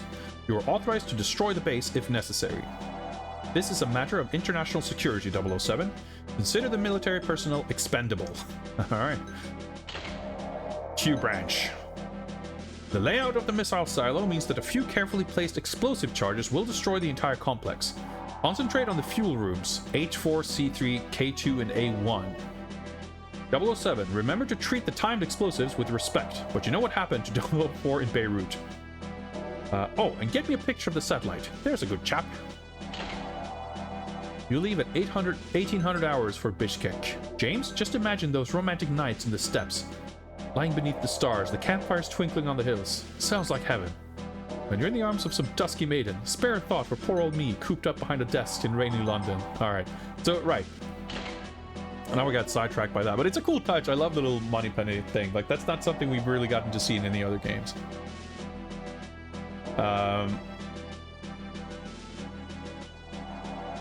So what was the objectives? Photograph satellite for Q. Obtain telemetry. We're doing some computer hacking somewhere. I feel like we just gotta, like, start the mission, look at our inventory, just, like, open up our bag of Q gadgets and just, like, look around, see what we got there. Like, all right, we got a thing here. I guess I'll figure out how to use that. Retrieve satellite circuitry. So I guess maybe the explosive stuff is a 00 agent thing, because obviously there's nothing here about having to blow anything up. And nothing about these objectives make it sound like blowing things up is going to help us achieve any of these things. I guess it would be cool, you know, you can't really complain about it for being such a, like, sort of primitive take on the idea of a mission objective structure. But it would be cool if you had missions that... I'm reminded of, like, some missions in the new Hitman games, where you kind of have one primary objective, but as you go through the level, new objectives pop up, because it's like, you know, the situation escalates or things happen. So there might be something here where, like, oh, you're just supposed to do this, and because you found out that this thing is like that, all right, that means we have to do this, so now this is the objective. Something like that. But whatever, it's still cool. Retrieve circuitry. Photograph the satellite. The obtained telemetric data is the more confusing thing, but we'll just go about it and see what happens, see if we can figure it out. I mean, Koso, it's not the kind of thing where you can, like, whine about it not being so refined. Because, like, I mean, it's pretty refined for 1997. It's just one of those things where you imagine that it could be kind of cool if they had been able to do something like that. Have I ever played any of the custom levels? Definitely not. I've barely played anything of this game, so definitely not something I've been... Oh, 2 years ago. Okay, we're still not quite in the present day. I guess the present day would be the actual plot of the film, so I guess that makes sense. Oh, shit.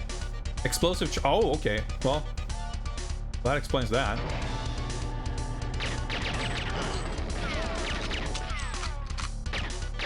I guess stealth isn't going to be that important.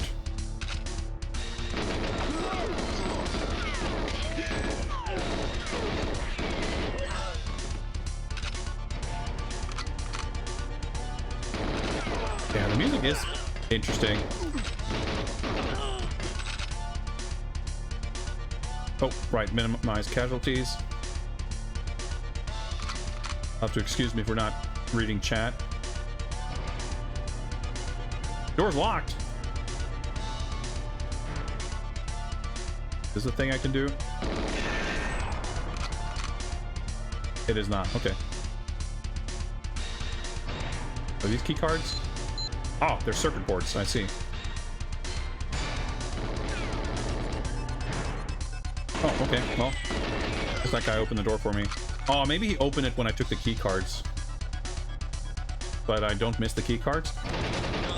Whoa, well, just barely squeezed through there. The music's, like, going nuts.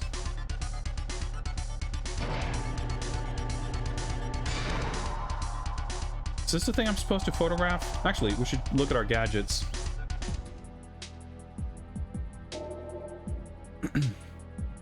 Alright, S40, cool it with the hints. I'm happy to explore the game mechanics on my own. Oh, interesting. Okay, so we've got two different circuit boards. I don't know if I have multiple. I don't know.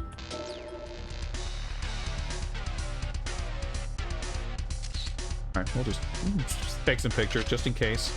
You might enjoy that too. Whoa, oh, that was confusing looking. Alright. I thought the wall started moving when I opened the door.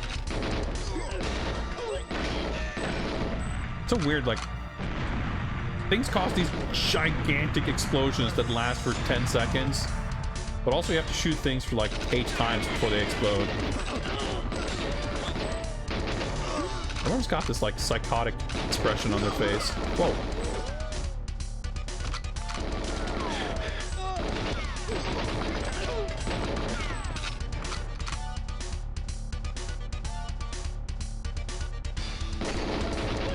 auto aim is like insane, but it's very helpful. Alright, yeah, I got a key card. What if I missed something on the other side? Well, whatever, we'll just keep going.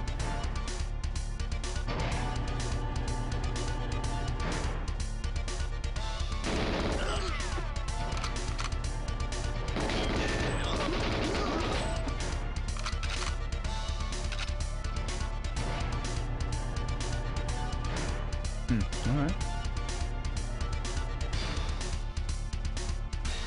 Let's take a look. Yeah, no, like I said, I've barely played this game, let alone like mods or anything like that.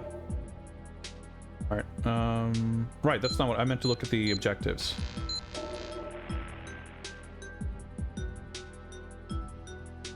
Right, obtain telemetric data. Minimize scientist casualties. Incomplete. I've yet to minimize the casualties. Like, obviously that's just a fail trigger, like you either have done it or not by the time you finish, but it's kind of funny the way it's written out.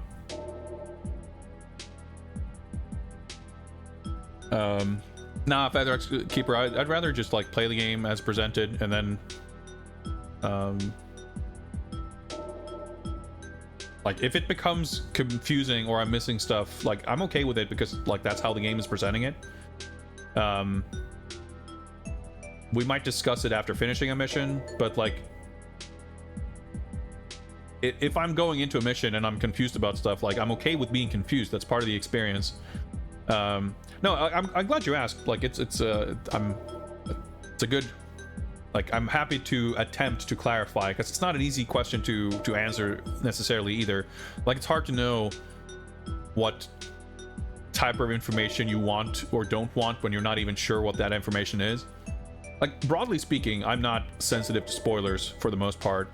The thing that I can find a little frustrating is just like if I'm playing something where clearly part of it is like, whether it by design or just through happenstance, if I end up spending effort and time to like parse the information and trying to piece things together, it can be like just a little disruptive to have a bunch of like outside data, I mean information thrown into the middle of that, and you just kind of either you don't get to figure something out, or you just like get a little bit confused, or it, you know, that kind of thing. But as far as like the objective stuff goes, I'd rather like try to piece things together than just have all that extra information up top, because I still, again, even if I'm like, even if it sounds like I'm complaining, or it's like, oh man, this is annoying, I wish I knew what to do, like what I mean is more like it's more of an observation on how the game is structured and how it's presented, because so far we've cleared like what, 6 levels or something, and I have yet to actually run into any amount of trouble from not having to not having been able to figure out a thing. So, and even if I were to get like perfectly, you know, detailed instructions, I'm still gonna need to navigate the level to figure out what's going on. So like I think I will be able to make it pretty clear when I legitimately want information or help. The thing with like spoilers, like I said, I'm not typically super sensitive to it, but I think it's easier to err on the side of not explaining things. Like if you have to ask a question like, hey, is it cool if I explain this? I'm like, please do ask, by all means, because a lot of the time it's easier for me to know when I get a question like, hey, what you asked about the 00 agent objectives, for example, is a perfect example. If you ask like, hey, is it cool if I explain this, I can listen to that and go like, you know what, no, I'd rather not. But if it's like completely open-ended, like, hey, is it cool with hints, or do you mind, like, that could mean anything, so I don't really know. But yeah, I'm happy to like be asked, and if you're unsure, like I'd rather you err on the side of caution and don't tell me things. But I think for levels that we've completed, it's pretty much fair game. But stuff that we're like in the middle of right now, I'd rather complete it before being told. anything about it, basically. Oh, I guess one of them was alive. Not a lot of penetrative force in this gun, I guess. Jesus. Alright, well, they're expendable, so it's fine.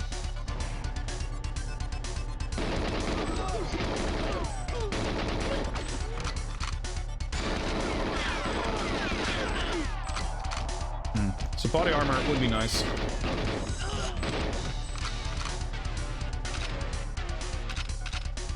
Alright, we can, like, the level seems pretty much linear. I guess these are the fuel rooms, right? Because it's all... Is this the satellite? Oh, it looks like it could be. Let's try photographing it.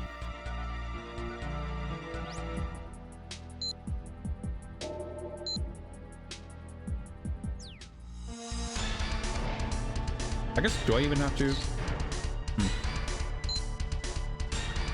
Oh wait, objective C completed? Was that the... No? Okay, I picked up a circuit. I don't know if I have to be like this. Oh, whatever. I guess that's not it. Obtain to... Oh, okay. Picked up a key card. I should... 4K2. Well, I guess we'll just... Oh, wait. I picked up a what? Adapt? A tape? Telemetry? Okay. We'll see if we see something that looks like an exit, and we'll find out if we seem to have fucked up with the photography. Level's simple enough. I got a decent amount of time left.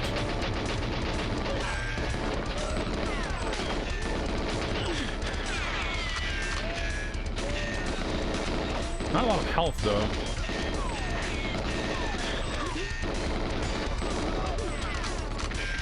Alright, just time crisis this.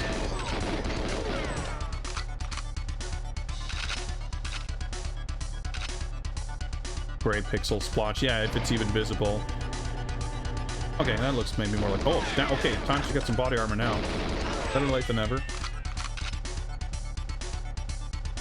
Like, photographing everything we can find in case something qualifies as a satellite. Nice. Objective A completed.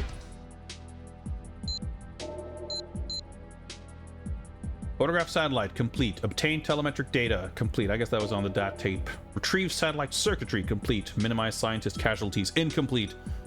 Let's try our best to not kill any remaining scientists. Actually, I mean, I have no idea how much is left of the level here. So let's get out of here, I guess. Oh shit! Totem. Do we just... Oh boy, let's just drive it straight. Oh, he runs away. Okay, I was gonna say, we don't kill him now, do we? Probably took a secret door. Oh, well, this doesn't seem to lead anywhere. Okay, we got about a minute left.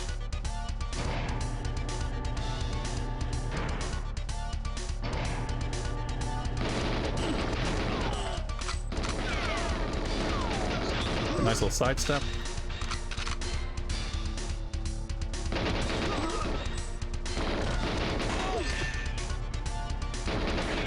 Probably the exit coming up here, if I have to guess.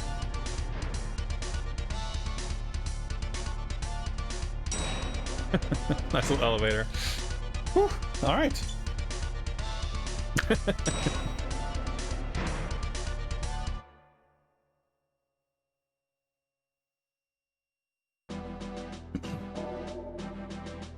That was a fun level. That was a fun level. Launch silo number 4. So obviously we got the plastic explosives, right? Do we have to like place them on those rockets or something? It's interesting that we just had this like timed level. Pretty different from from anything else so far. It just gets a little confusing, right? Because like it's the instructions seem to imply that we would have to place like timed explosives, but no, I guess Q just put them there ahead of time. No, feel free to explain it now that we've cleared the level. I'm just curious. Oh, the fuel things. Yeah, the things. Well, yeah. The white cylinders, I guess. Wall tube things. You would think that with the way explosions work in this game, you could just like plant it anywhere in the room and it should probably explode well enough.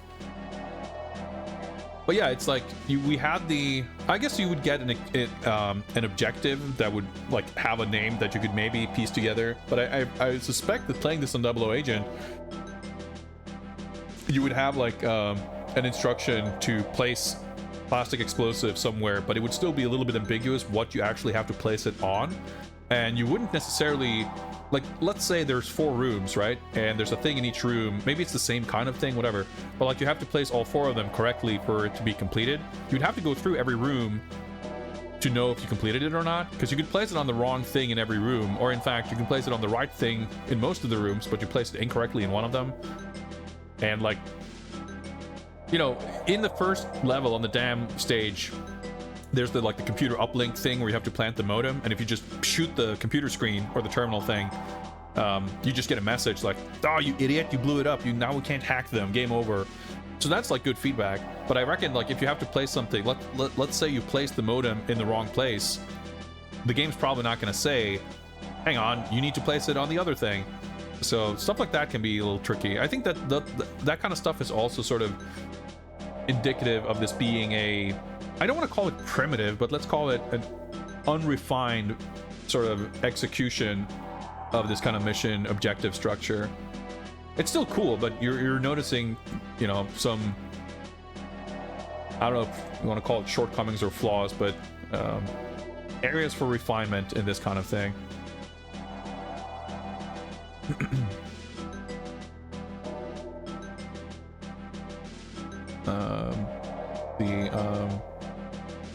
Game gets 100 times more fun when there's no stealth. Yeah, I mean, the shooting is pretty fun, right? Landing hits feel satisfying. And the stealth, I mean, I guess it's hard to say. Like, I was going to say the stealth hasn't been too obnoxious. It does seem like dudes are very oblivious, which is good. It doesn't seem like like the one time I had that alarm trigger, I was pretty unclear on what actually triggered it. All you know is you have this extremely annoying, blaring klaxon going on. So at least it's clear when you're in this kind of alarm state and enemies keep spawning. You seem to be able to go pretty gung-ho even when, you know, you're supposed to be in stealth. But it does feel good to not have to think about it. It's on the right-hand side wall, yeah. I just mean, like, if I were to play this, that's really not immediately obvious, most likely. Like, regardless of how they describe it, just the way the graphics are, like, it's not necessarily going to be easy to identify the thing that they describe, especially if it's not really detailed anymore beyond like the name of the objective.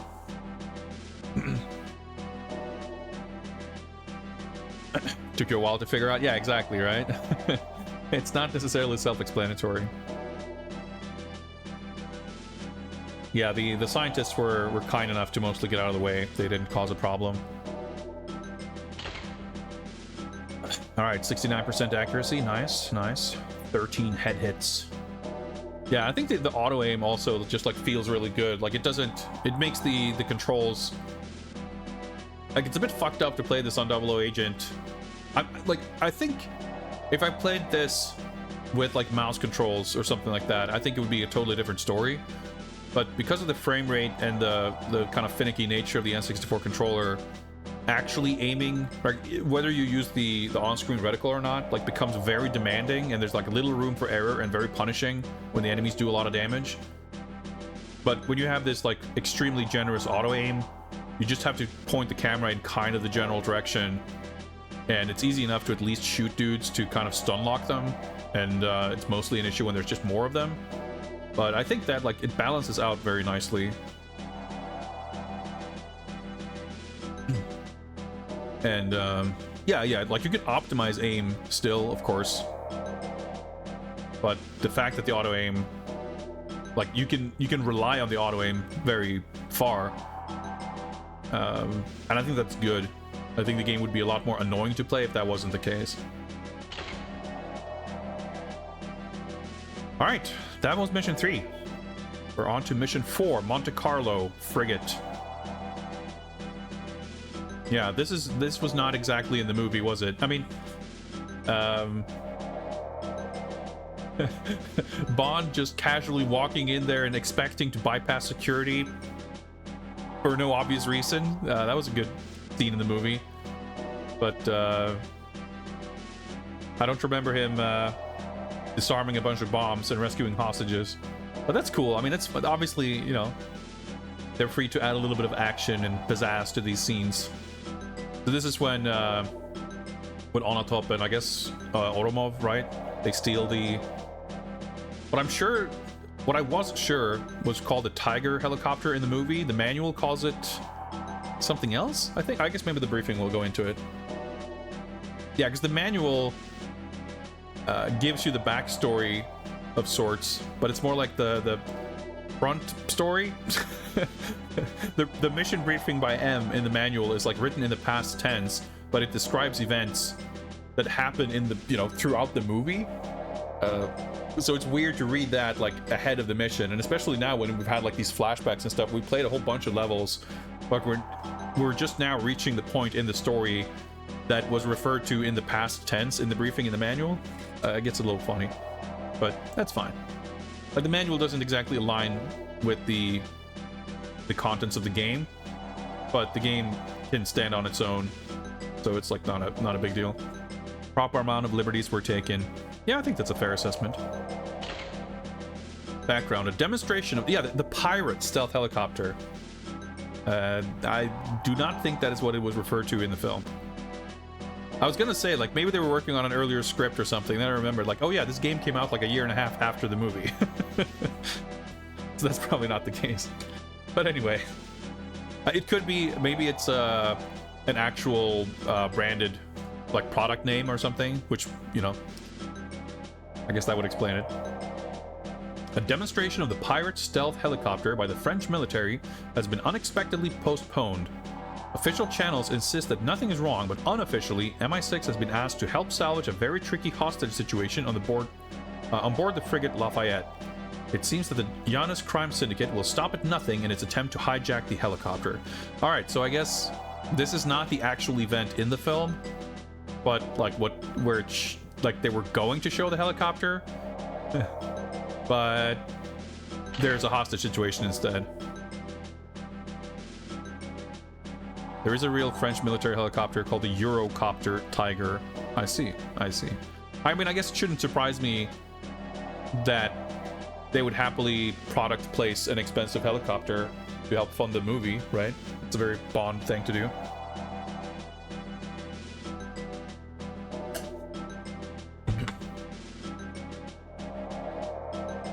What did it actually say?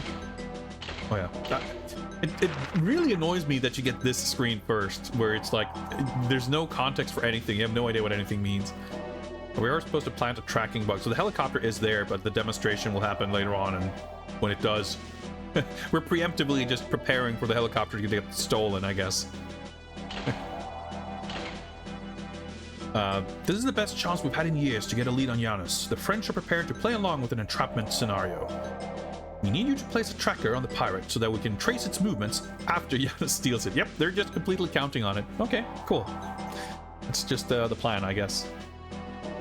This must go smoothly, 007. If the press get a sniff of this, we'll all have egg on our faces. Q branch. The French have kindly given us technical details of the pirate, so I've managed to convert this tracker bug into quite a clever little chap. It's undetectable, and it locks out all weapon firing commands. Janus is also threatening to blow up the ship. They are most likely to have placed explosives on the bridge and in the engine room. Take care, 007, and be certain to use the bomb diffuser correctly. Well, hopefully it's one of those things where we just point it at a thing and it does the thing for us. It's about the level of sophistication I think we're capable of dealing with. Xenia Onatop, one of Janus's main operatives, may be on board the Lafayette. They say she has thighs of steel, James. Just be sure to stay out of their grasp. Yes, we saw that in the movie where she is somehow capable of choking someone to death by wrapping her thighs around someone's waist, which the mechanics of which are a little confusing. The first time it happens in the film, it happens like basically off screen, and we're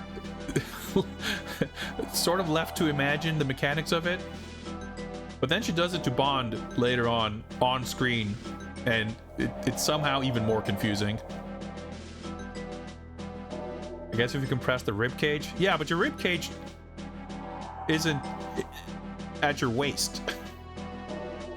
It's like she compresses your intestines so hard that you pass out / choke to death. I don't know.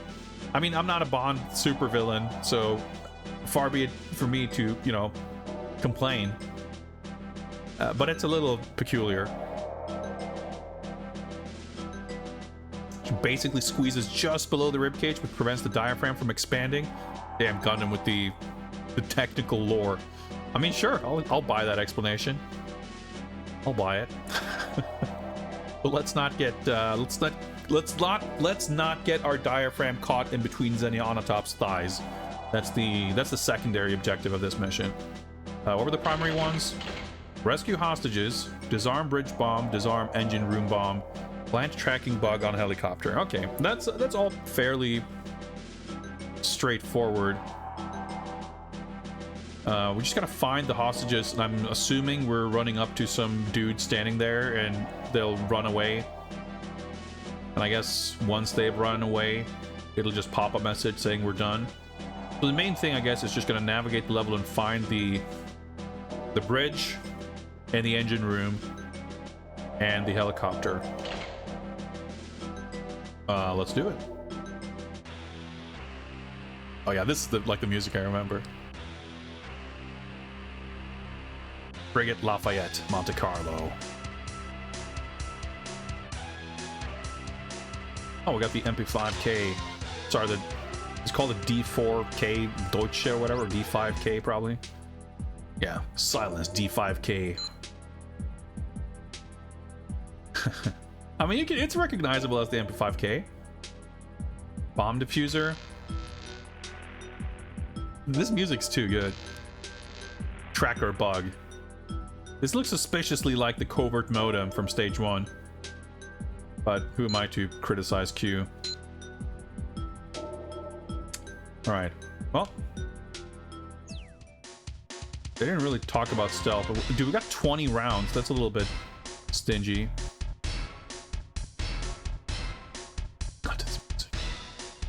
Alright, so I guess we kind of can go like upstairs or downstairs. Well, we can't really go... Well... We can go inside. Oh yeah, there's no zoom on this. Alright, let's waste all our bullets. Phantom? Well, we got more bullets for this.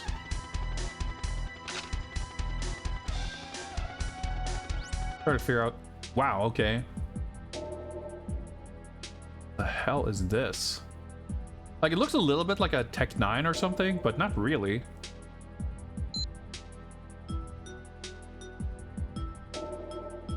Huh.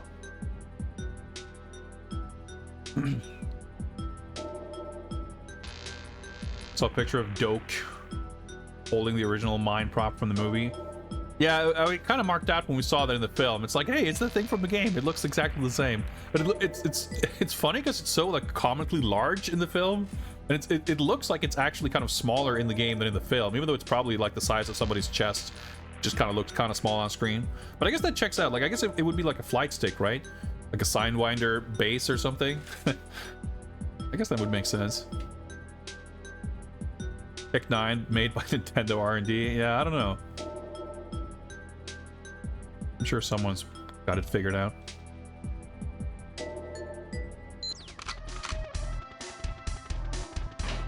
Oh, someone's... I'm assuming that's not a hostage. Oh, okay. Nice. Okay. I took like 90% damage there. Alright, it's gonna be covered in smoke for a while.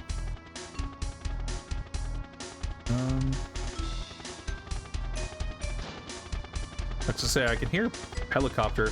Can I just toss that thing into the rotor? You can try. I mean,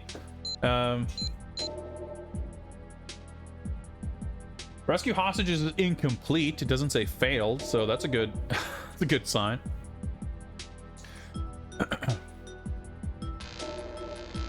Posted the video on Discord about someone looking at. Yeah, is that I forget. Was it GameSpot who's doing those videos? I watched some of them. They're pretty fun.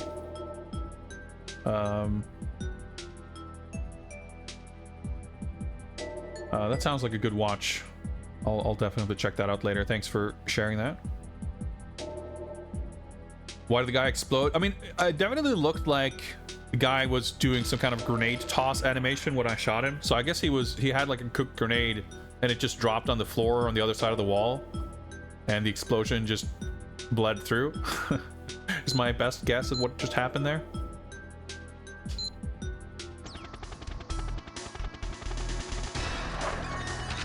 Nice.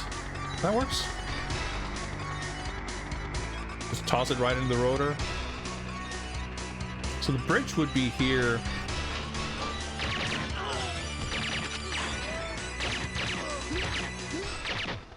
Yeah, I like that you can, like...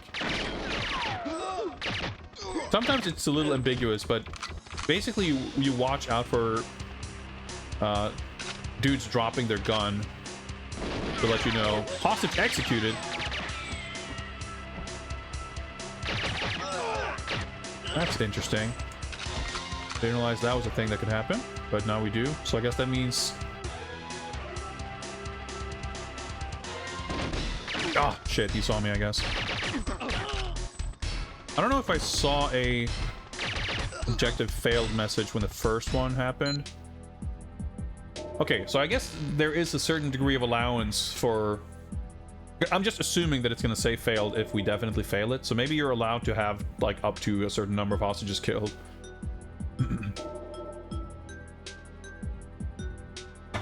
Yeah, everything explodes. Like wooden crates, like a fire 2 rounds, or you fucking judo chop a wooden crate. And not only does it explode, it like combusts and like flames linger for about 5 seconds. Yeah, we'll see how it works. Like when I'm in the midst of playing a mission, if I ask questions about how mission objectives work, you can safely assume that it's rhetorical and I'm just speculating. I mean, once I took that 90% damage dual wield, I'm pretty much instantly assuming that we're gonna need another attempt. So I'm fine to sort of let this be a oh my god, okay.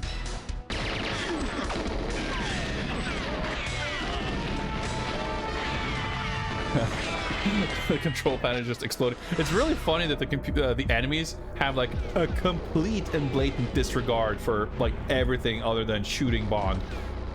They don't give a shit about anything else. But yeah, we'll like explore how things work.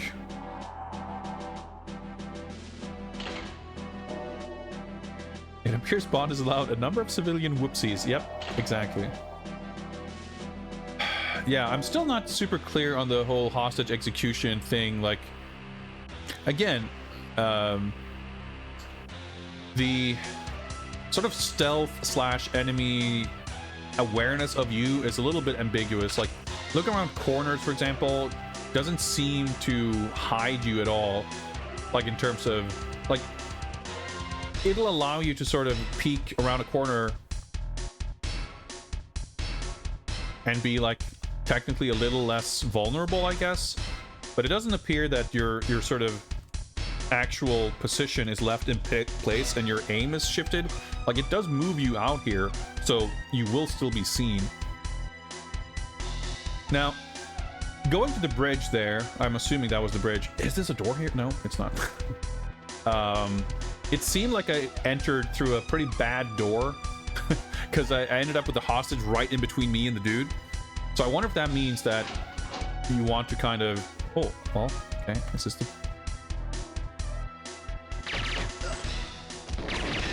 Yeah, so I guess that door right here...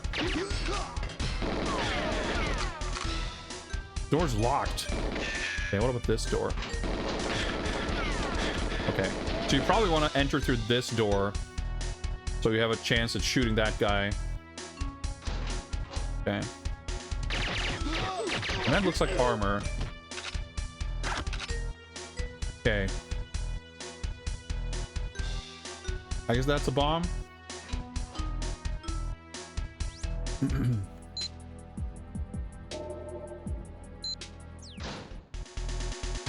They just shoot it at this. Bridge bomb successfully defused. Okay. I mean, I guess we can might as well keep this attempt running, because who knows?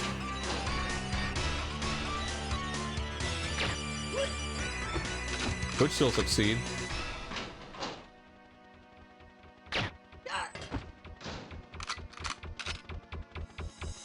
Definitely not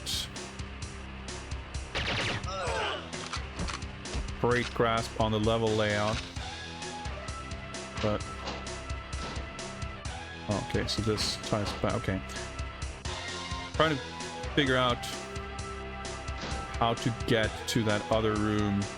Basically, I'm trying to see if I can achieve at least one non-lethal hostage rescue.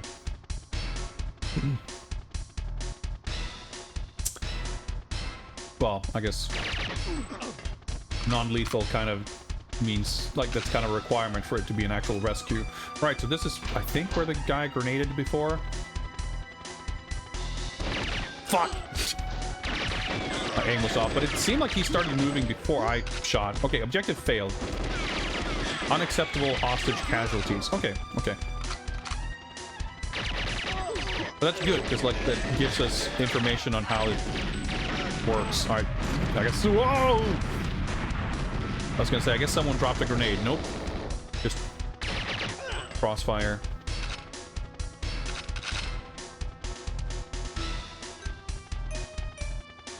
Yeah, I want to like get a better sense of the layout. Unfortunately, I've already like gotten really confused about it because everything looks the same.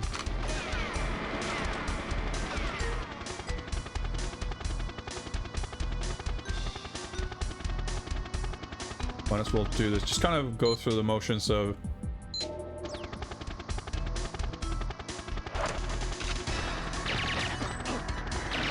figuring out. I mean, we haven't seen the engine room, but I'm assuming it's down those stairs.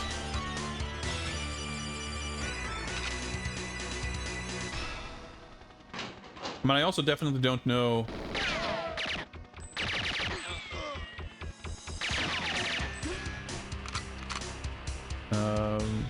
We've had an unacceptable amount of hostage casualties,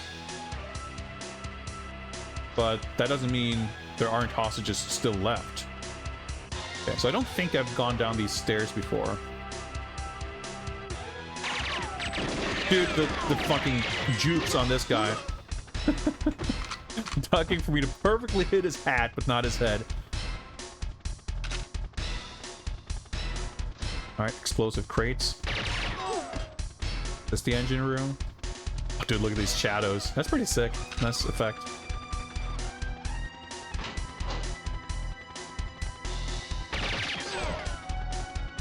Nope, we gotta go down. Yeah, I figured we would have to go down further. That makes sense.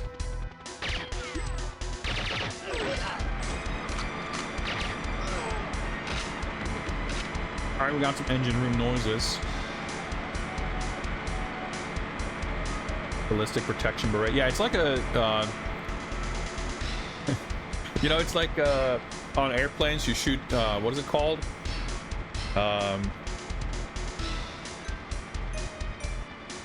Flares? I forget. Like, you know, they fire off these like projectiles to kind of confuse heat-seeking missiles.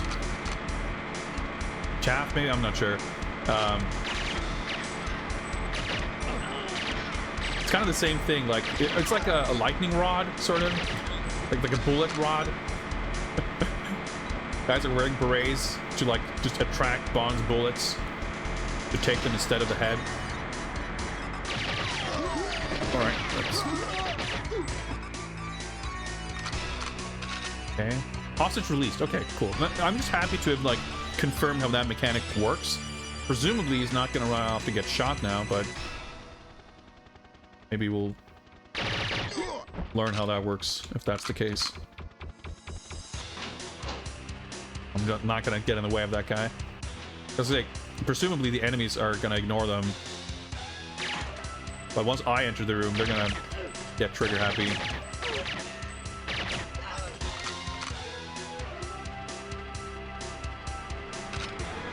Oh, there's another staircase here. Oh, hostage escaped. Okay, so they have to actually physically travel all the way up there. Okay. It's a pretty involved level. Oops.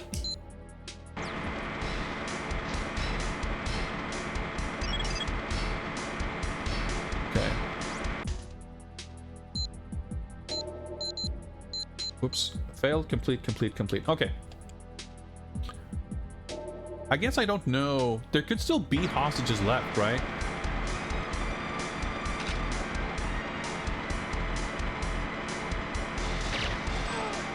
Actually got his face. You can go down. Oh, I guess that's probably a 00 thing. Maybe having to go all the way down here to do something. Ah, or there's a hostage. Oh yeah, I was gonna say, damn, there's a lot of bullet hits there, but he was dual wielding, that's why. Hostage released. Right, so you gotta like wait for them to escape before you... Actually, maybe he can lead me. I mean, at this point, it's not gonna matter if he dies. The mission's failed either way. Oh, hello.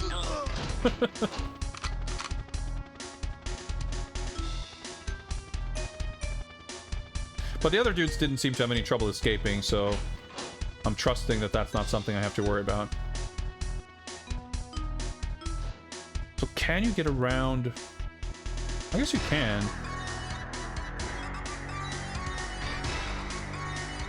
Okay, that's where I... Oh, he phased out of existence over here. I see. Okay. So I'm just gonna have to trust that... Well, I don't have to trust anything, I guess. I just have to wait until I've seen the objective complete message. People hide for death screams in perfect dark.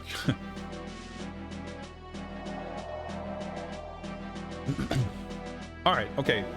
My biggest concern right now is making sense of navigating the upper floors to make sure I enter rooms from advantageous enough angles. But I think what I'm supposed to do is walk around to the other side of the bridge and go up that staircase. I think that's going to allow me to enter it from a better position. So I'm going to try that and basically improvise from there and hope that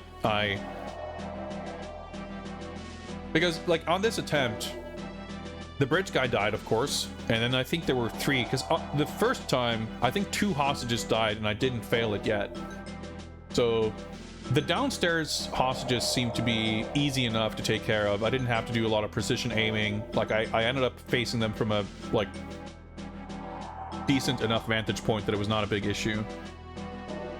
So hopefully if I clear the bridge, in fact, I'm gonna basically, well, I was gonna say I'm gonna clear the bridge and probably reset if I don't get it, but I might not, probably just to get more practice. But I was gonna say, if I get the bridge correct, that hopefully gives me enough leeway that I can fuck up a little bit and still clear the mission. Basically, this one attempt, if I had gotten the hostage in the bridge, the rest of the fuck-ups would probably still have allowed me to complete the mission. Because I think as soon as I got the fail condition, every other hostage I successfully released. Assuming I found all of them. I guess there could hypothetically have been someone left, but I think it felt like we had explored the entire map. I will, however, take a short break before we embark on our next attempt. So let's do some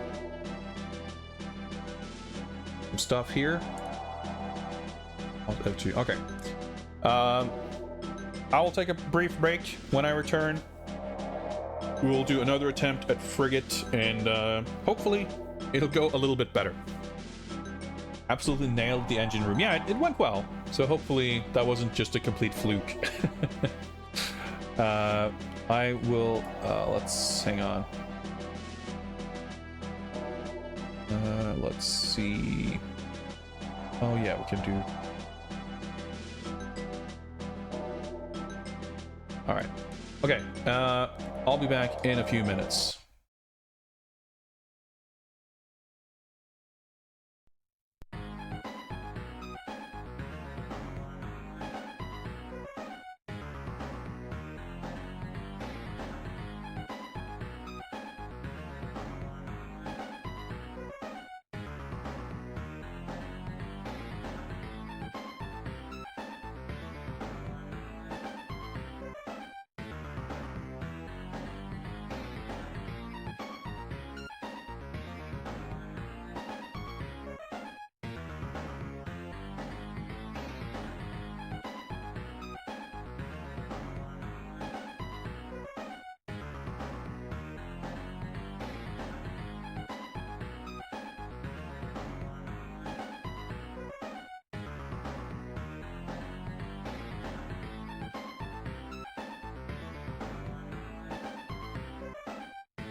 All right. I've returned. Get the game back on screen. Whoops. There we go.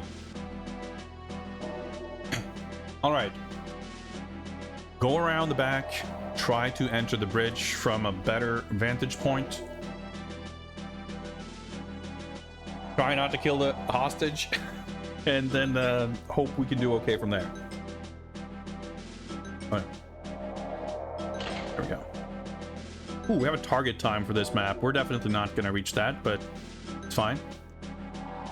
It'll be exciting to see how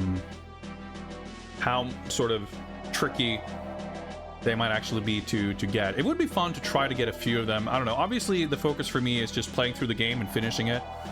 But the game does have, I mean, especially compared to what we've seen previously, just by nature of them being simpler games for simpler platforms. But the game has so much to offer beyond purely playing it from beginning to end that it would be fun to spend a little bit of time exploring some of that stuff. But I'm also a little bit worried on the about the return on investment. Like, we might end up spending a few hours achieving nothing. If we have fun, that's like hardly the end of the world, but I'm not going to worry about it until we finish the game. But it might be interesting to try to go back to a few stages and see if we can do some get some cheats and stuff. Yeah, I understand the target. Like, you clear the part time to unlock the cheats or whatever. I'm not sure if it's like one cheat per target time, but I'm assuming it's something along those lines. Maybe it's like, all of them aren't cheats. Maybe some of them are for like unlocking multiplayer characters or something. I forget exactly how that works, but I do remember it from back in the day that like you want to go back and clear the target times to like unlock stuff.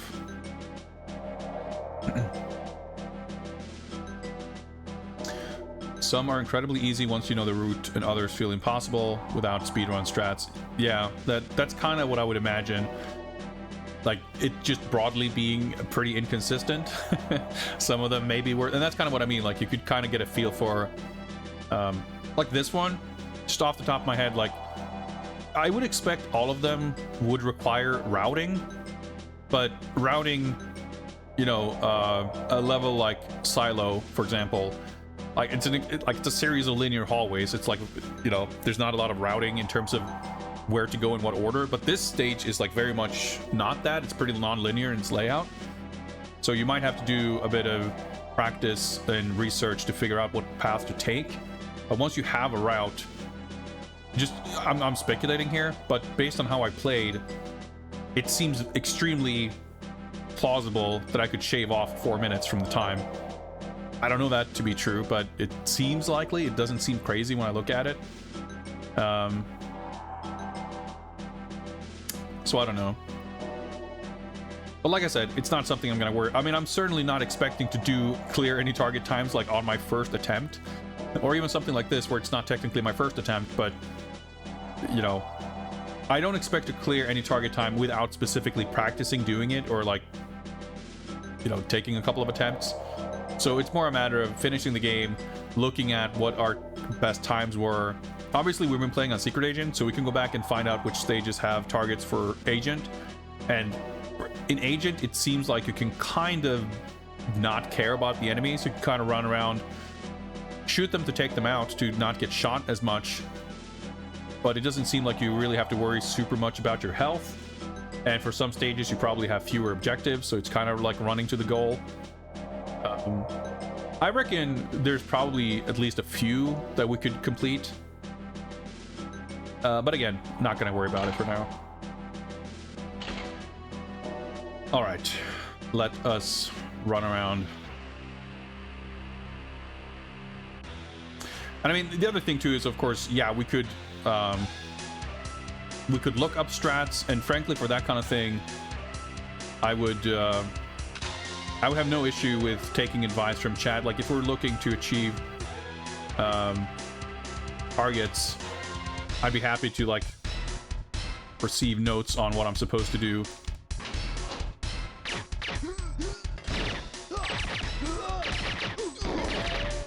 Nice, that worked out pretty well. Oh, Oh, thanks, dude. That's literally the exact thing I wanted to avoid. But, okay, let's not reset. Let's actually figure out a route. I mean, we still could clear it, right? So...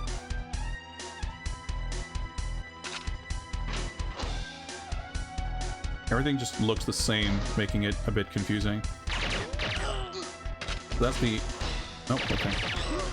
That would be the door that leads outside then? No? It's back to the bridge. Okay, right. So there's like dual layer hallways.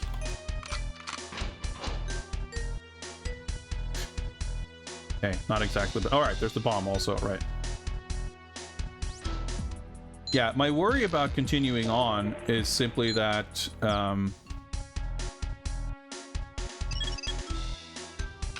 it's going to be harder to memorize like how it all connects.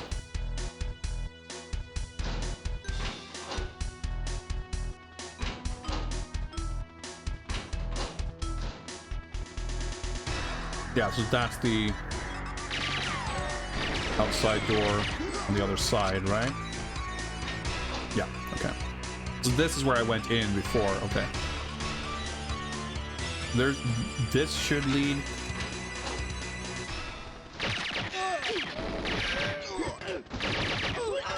hostage execute. Whoa, wait, whoa, whoa, whoa, whoa, whoa. Oops.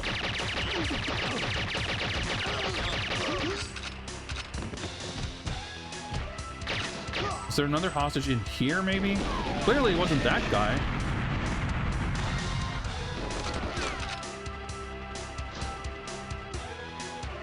Yeah, that was like, that's the thing, when someone gets executed off screen, it's not really easy to catch what happened. I'm also a little unsure on what the best way to reach the chopper is. Because I guess you gotta go out here. Yeah, because the way the building like goes all the way up to the edge, you can't just walk around the deck to go all the way there.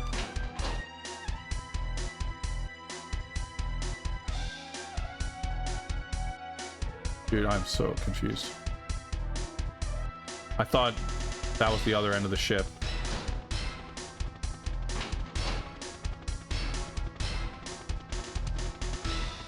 Well, this seems to be the... I didn't... oh, okay, just... okay, I see. You don't have to actually press the button. Just highlight it on pause. Bug successfully planted. So I don't think there are any more executions.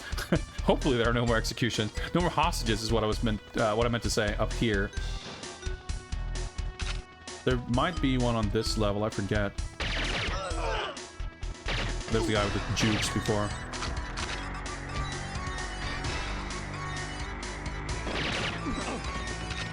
But do I have... yeah, I did pick up armor. So you get the armor right by the bridge. So that's the other reason to kind of take that route, I guess, so you get the armor early on.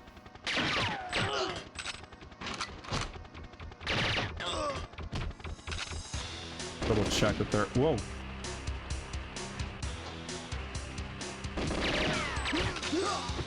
The hostages up here on this level.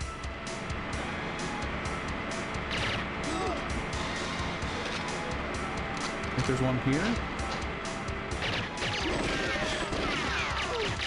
Yeah, just make sure they don't fire on him.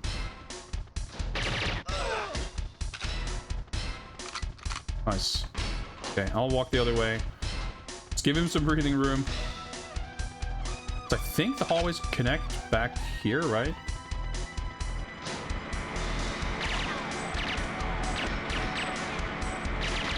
Hopefully this doesn't activate the dudes downstairs to execute the hostage.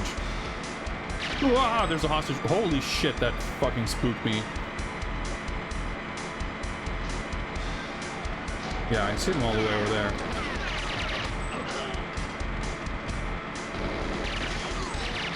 Got him. Oh, hello.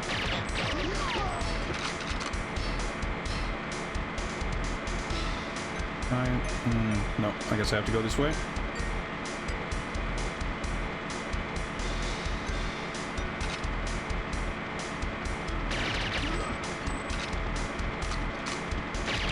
Luckily, he was just standing there. Okay, this is looking pretty good. I don't think M has yelled at us just yet. No, bomb diffuser is what I want. Objective completed. Whoa! Like, whenever you get, like, 60 FPS for half a second, it's like so freaky. Alright, okay, so rescue hostages is incomplete, but it's not failed. So I think we're on our way to success here. Let's not take it for granted, but I believe that to be the case. Nice, objective completed. What is up, Abs? Nice to see you. It's been a while. We are doing our best secret agent impression here. Trying, but not always succeeding in minimizing casualties. Wow, we haven't seen this room before. Can I go out here? And nice, excellent. Okay. Well, that's one way to reach the helicopter. Oh yeah, the Phantom.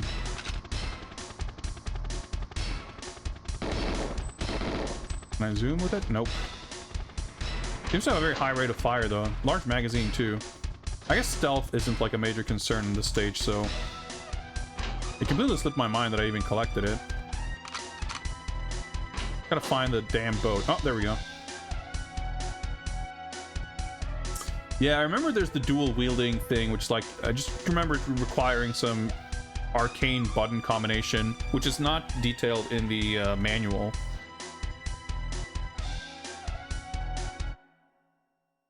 But there we go. What's up, Fishy Ash? Yeah, a lot of people have a lot of fond memories of this game for sure. Rescue hostages. Well, we didn't rescue all of them, but I assume that's on 00 Agent, you have to actually not let any of them die.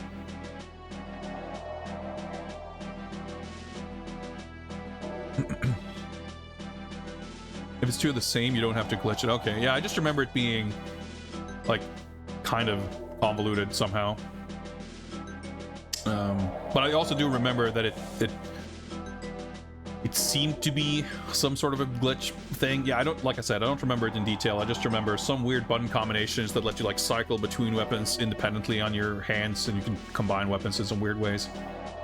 But yeah, I guess you can just dual wield, but it's weird. It's weird that like dual wielding weapons is a thing in the game, but clearly you are picking up the same of a bunch of weapons and you still haven't like gotten to do it. I mean, I guess it makes sense that you aren't normally meant to be allowed to dual wield like assault rifles, even though he does use them one-handed. But we have like, I don't know, picked up the PPK and the silenced PPK, or you know, there's plenty of stages where a bunch of dudes drop the same handgun, so you still don't. As far as I'm aware, like the dual wielding doesn't like show up when you're cycling through the weapons, so I'm assuming there's still some button combination required.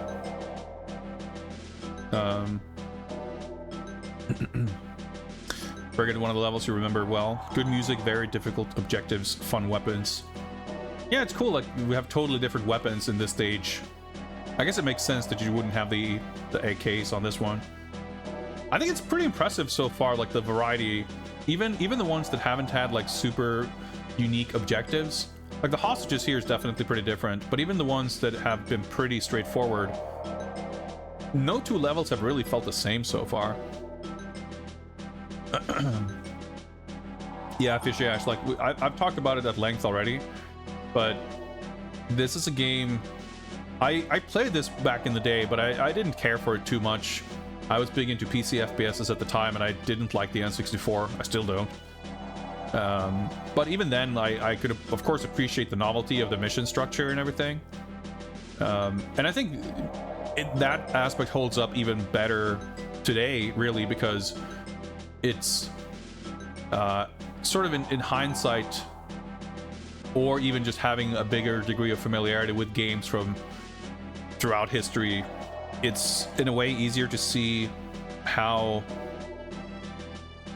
innovative it is, or how much it kind of makes the game stand out. And I think it's also very well executed, the mission structure stuff. And I think in the context of playing through all these Bond games, it's also really exciting to see just how much, like, the level of depth and fidelity that they're able to apply to the realization of the James Bond kind of experience. There's so much, like, these screens, the briefings, like all the details, and I think there will be games in the future that definitely do it to a much higher degree, but comparing it to the games that had come before it, it was such a quantum leap. You know, even that there had been games that had some ideas for doing cool stuff and, you know, that were awesome in their own right, here we get such a variety of not just weapons, but kind of mission objectives. You get the writing, you get the music, the sound design, like a lot of that stuff that you just didn't really have the fidelity for in like some of the older Amiga games and the text adventures and stuff like that. But we are, of course, missing a lot of stuff still. We don't really get to see the characters interact that much. There's only shooting.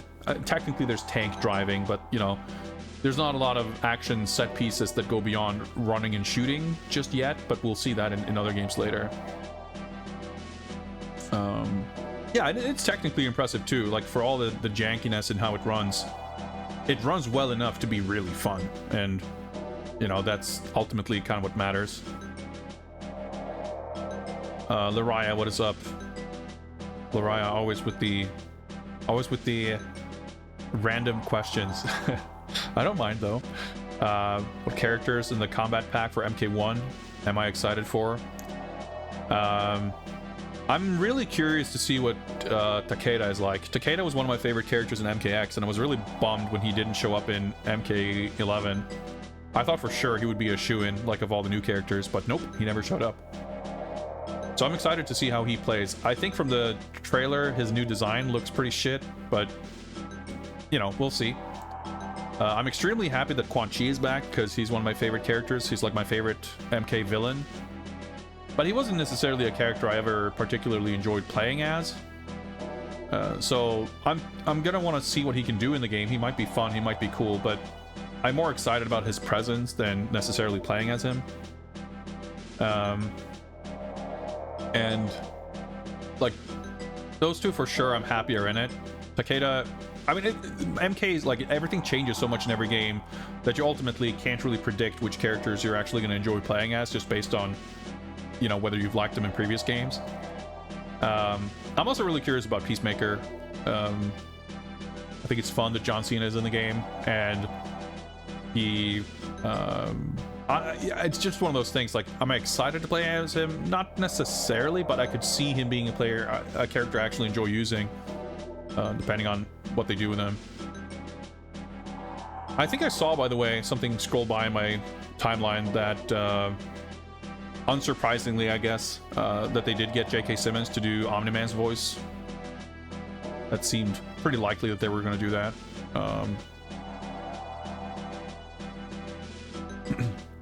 But yeah, I think that the combat pack, for what it is,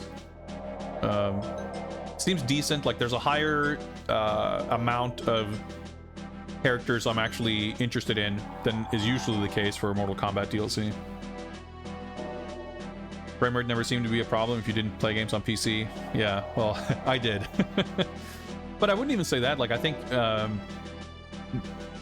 mean, it's obviously a lot of things about this game is you're gonna come to this game in a different way and have a different experience with it if you do not have preconceived notions based on experience with the genre on other platforms.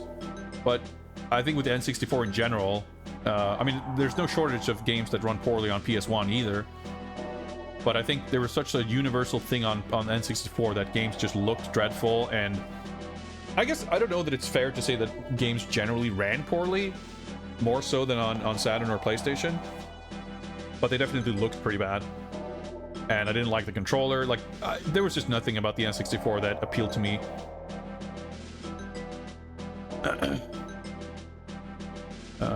But I can appreciate that there are games that happen to be on the N64 that are still really fun and /or impressive, and I think this is one of them.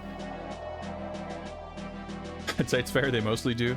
Yeah, I mean, what I mean is, like, I don't know that the N64 particularly stands out compared to its competition with games running poorly. The thing I would say about that is that I think the N64 has a higher concentration of 3D games to 2D games than either the Saturn or the PlayStation.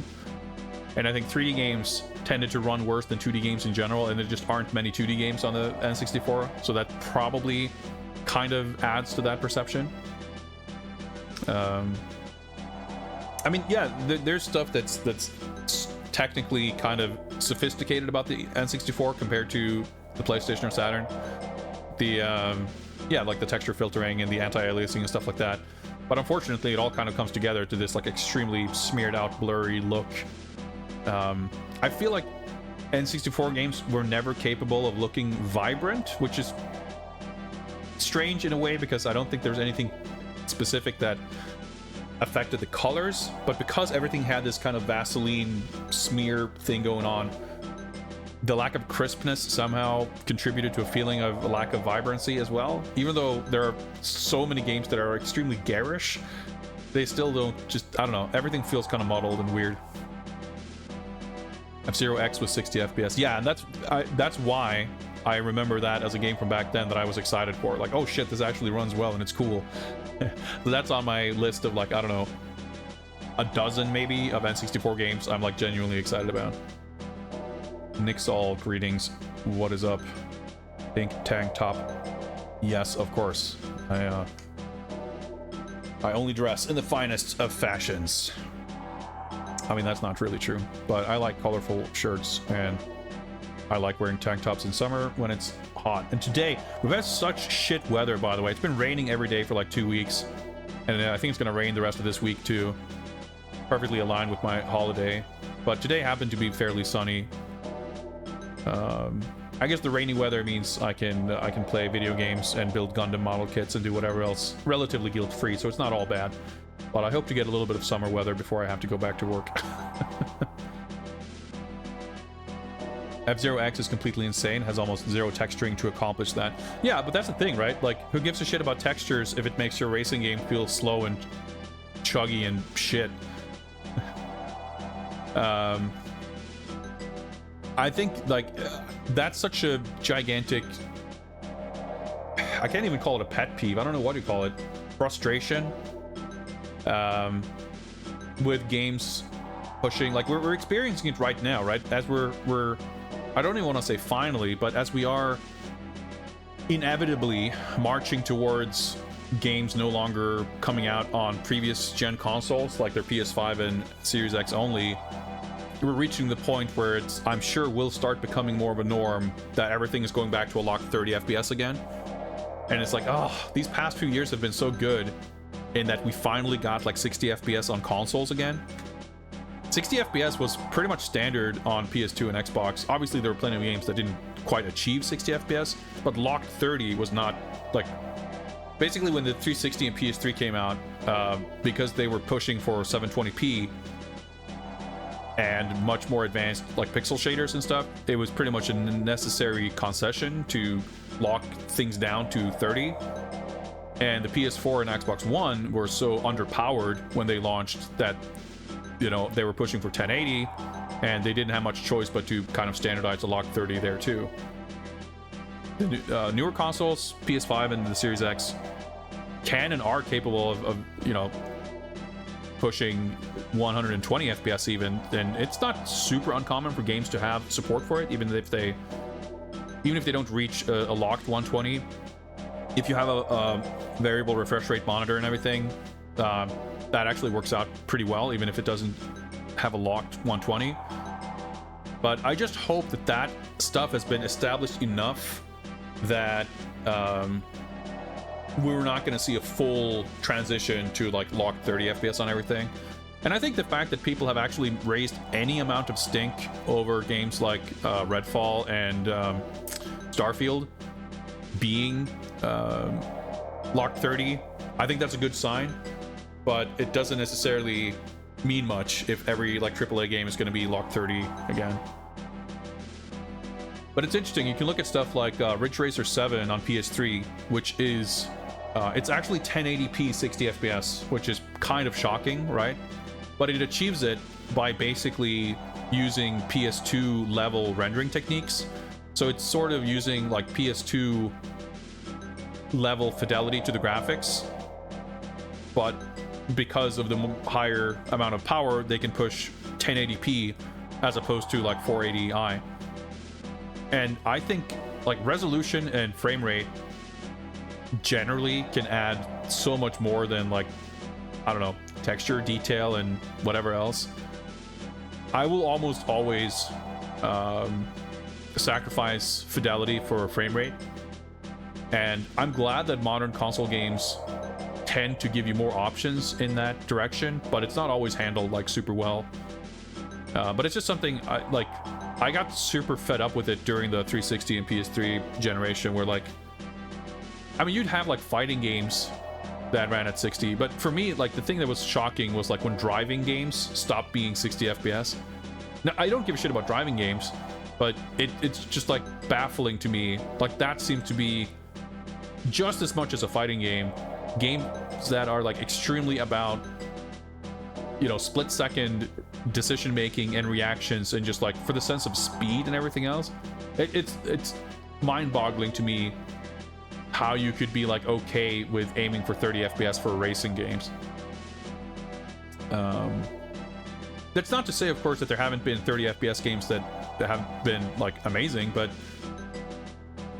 I don't think there's a single game that wouldn't benefit from being 60 FPS as opposed to 30. People who claim that like, oh, it makes it more cinematic, whatever, it's like horse shit. That's not, I want to say that it's not true, but at the very least, I disagree. I don't think it, like, it's an asinine argument to make, in my opinion, because a 30 FPS game does not look or behave anything like 24 FPS film. Regardless of like the whole interactive aspect, like it just doesn't look the same, it doesn't work the same, and it doesn't, like, even if it did, it's like movies and games are not the same. Saying that you want 30 FPS because it's more cinematic is like saying you want the games to be more like paper because you enjoy reading books. Like it makes no sense. Makes no sense. Anyway, trying to catch up with chat. I was just off in my own world there for a bit.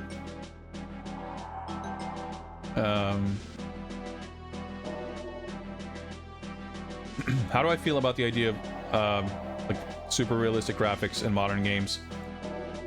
I don't really care. I think there are games, like I don't think it is a bad thing 100% of the time. I think for certain kinds of games, it makes sense to go with a direction where that is part of it. But I do think the pursuit of realism in rendering is only really interesting from a technical point of view. I don't think it's exciting from an artistic or aesthetic point of view. I think it is interesting. Like, we're playing this game right now. It's a James Bond game. It's based on a film. If you are looking to recreate the feel of something that is familiar, and you want to be as faithful as possible to that thing, that may entail rendering things in a very realistic fashion to capture the look of that thing. I remember I played some open beta for Star Wars Battlefront, the first of the new ones, and I remember being really like blown away playing it because it looked so much like Star Wars, and I'd had that feeling previously. I remember the first time I played Jedi Knight 2, I felt that same thing, like, holy shit, this is like Star Wars. Like, the sound effects were all there, the sort of fidelity of the 3D models, and like the swinging the lightsaber and all that shit. You know, I guess I'd had it to a smaller degree with Dark Forces and I was gonna say Shadow of the Empires, but I don't really think I felt it that way. But like you have some of the music score and the sound effects and all of that, but playing Battlefront, I felt was the first time I played a Star Wars game where you could take still frames or maybe even like snippets of it, and you could sort of mistake it for footage of the films, or at least like it making you feel like you are in that world. And I don't think you could have achieved that in the same way without realistic rendering, like without making those landscapes look like shots from the films. It doesn't quite have the same effect. So I think if you want to recreate the look of a film, it's cool to be able to render things as close as possible to what that film looks like.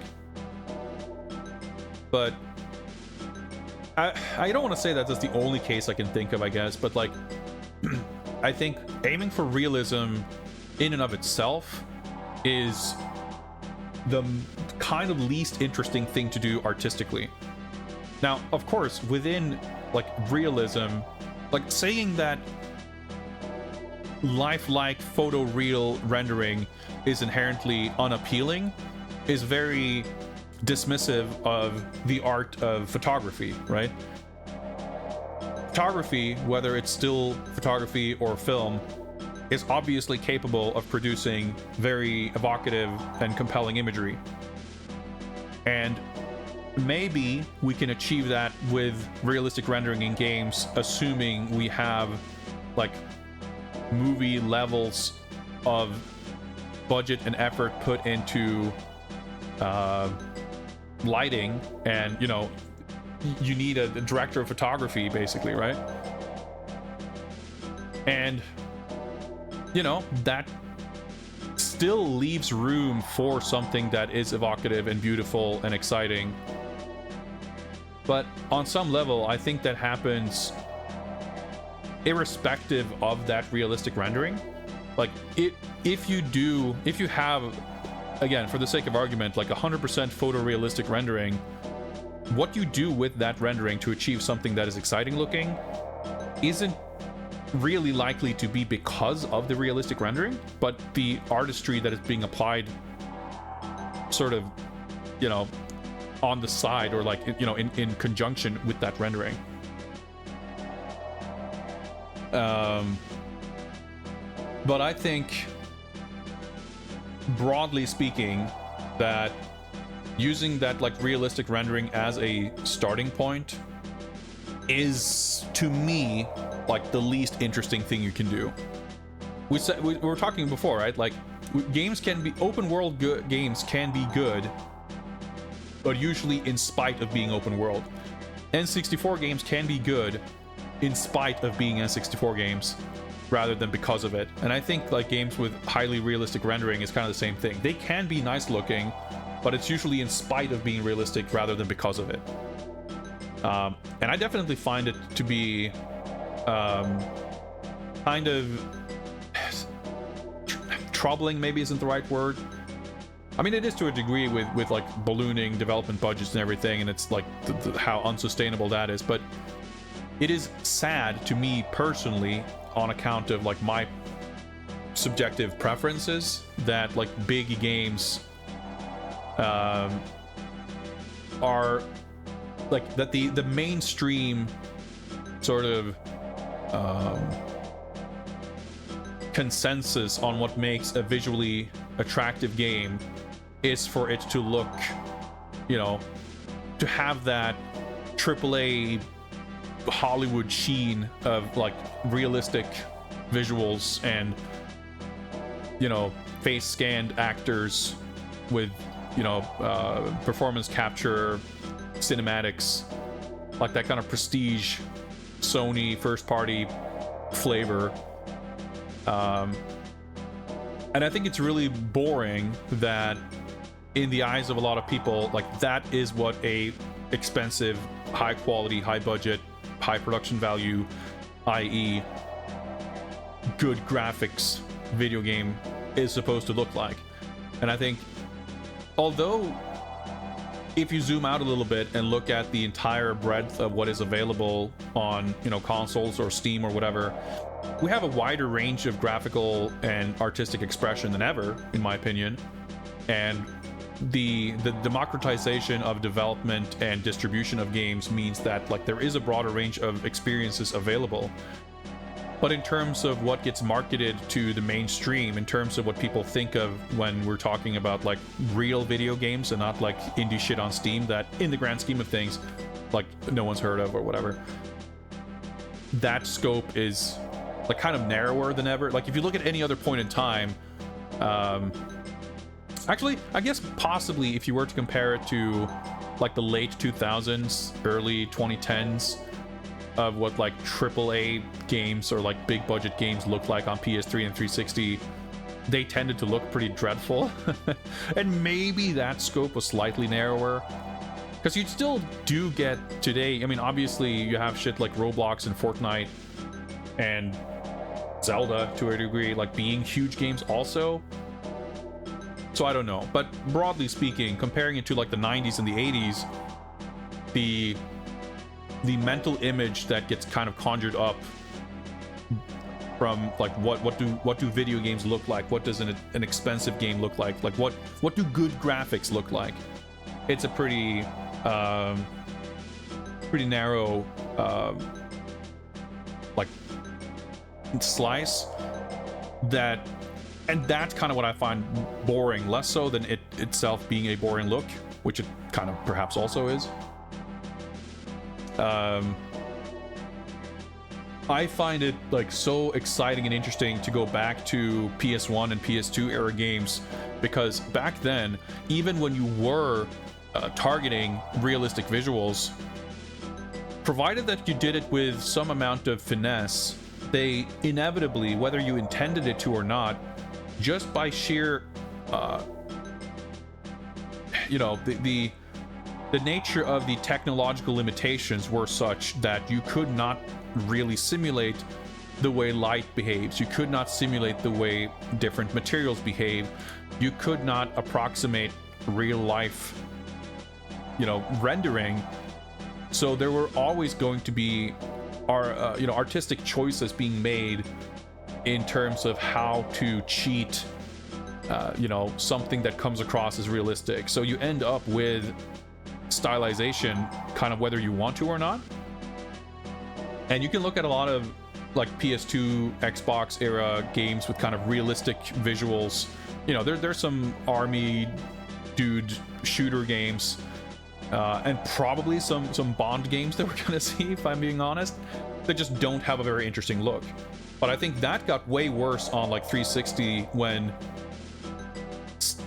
defaults started appearing. Like back on PS1, PS2, you had to come up with a solution for how to fake certain things. You had to make shit up and create a visual style. And that visual style may, in some cases, have been very unexciting, but in a lot of cases, it actually was. Like, you look at something like Metal Gear Solid 2, which we talked about before. That game is, like, realistic looking in a way. Like, for its time, it was very, like, high fidelity, a lot of details and everything. But you look at it now, and it's, like, super... Like, it feels so much closer to, like, a PS1 game than what 3D games look like today. Not just, obviously, in terms of technical fidelity, but how they approached the stylization and, like, how they...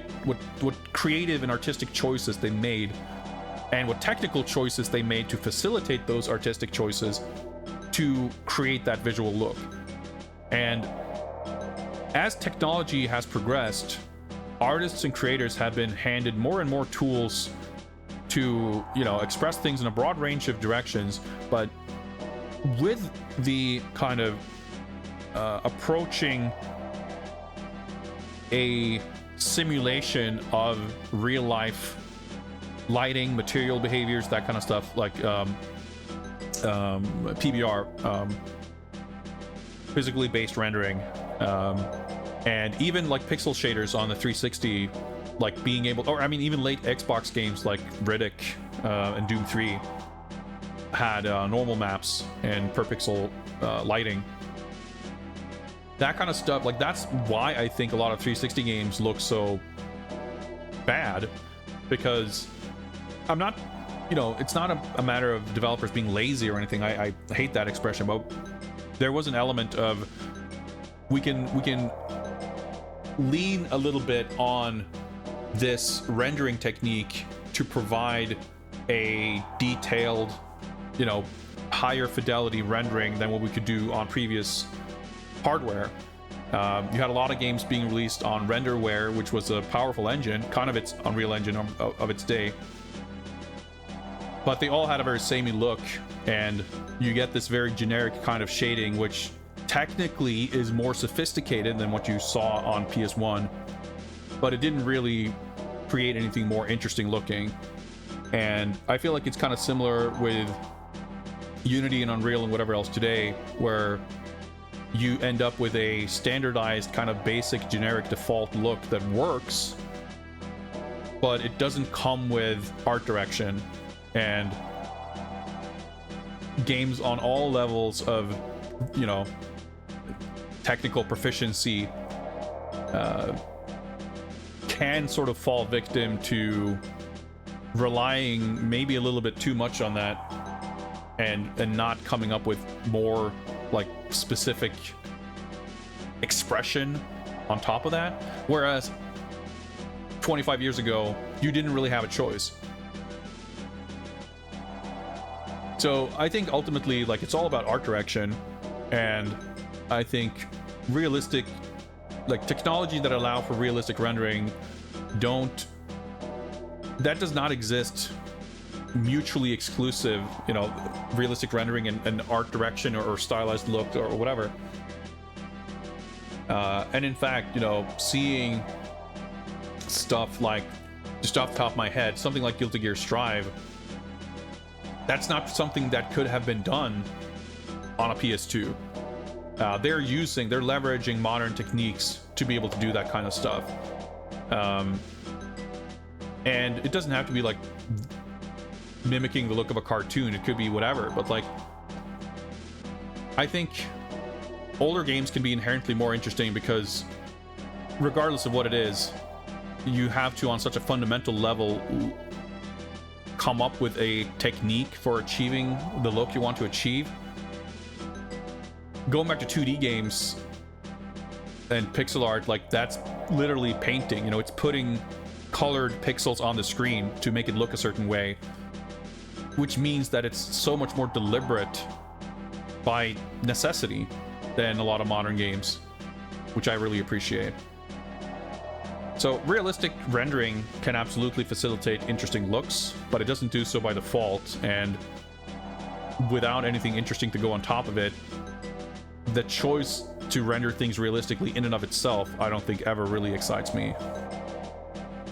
So like, I think that's definitely a reason why AAA games don't interest me much, because I don't think they tend to do much visually that's interesting. There are exceptions, of course.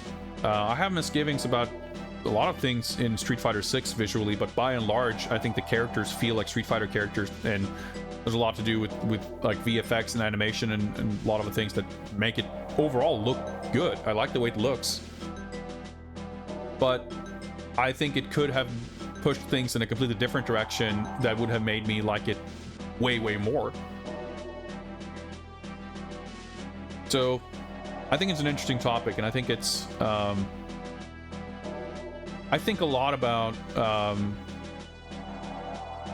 what I would like to see in games, and like what I would like to see in terms of pushing for other, like, taking, like, what would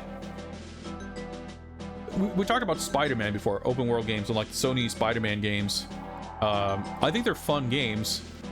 I hate that kind of game nowadays, much like the movies, have to, in order to come across as more legitimate to a general audience, like, it has to attempt to look realistic. Like, it's gonna sell better, and it's gonna, like, come across as a more,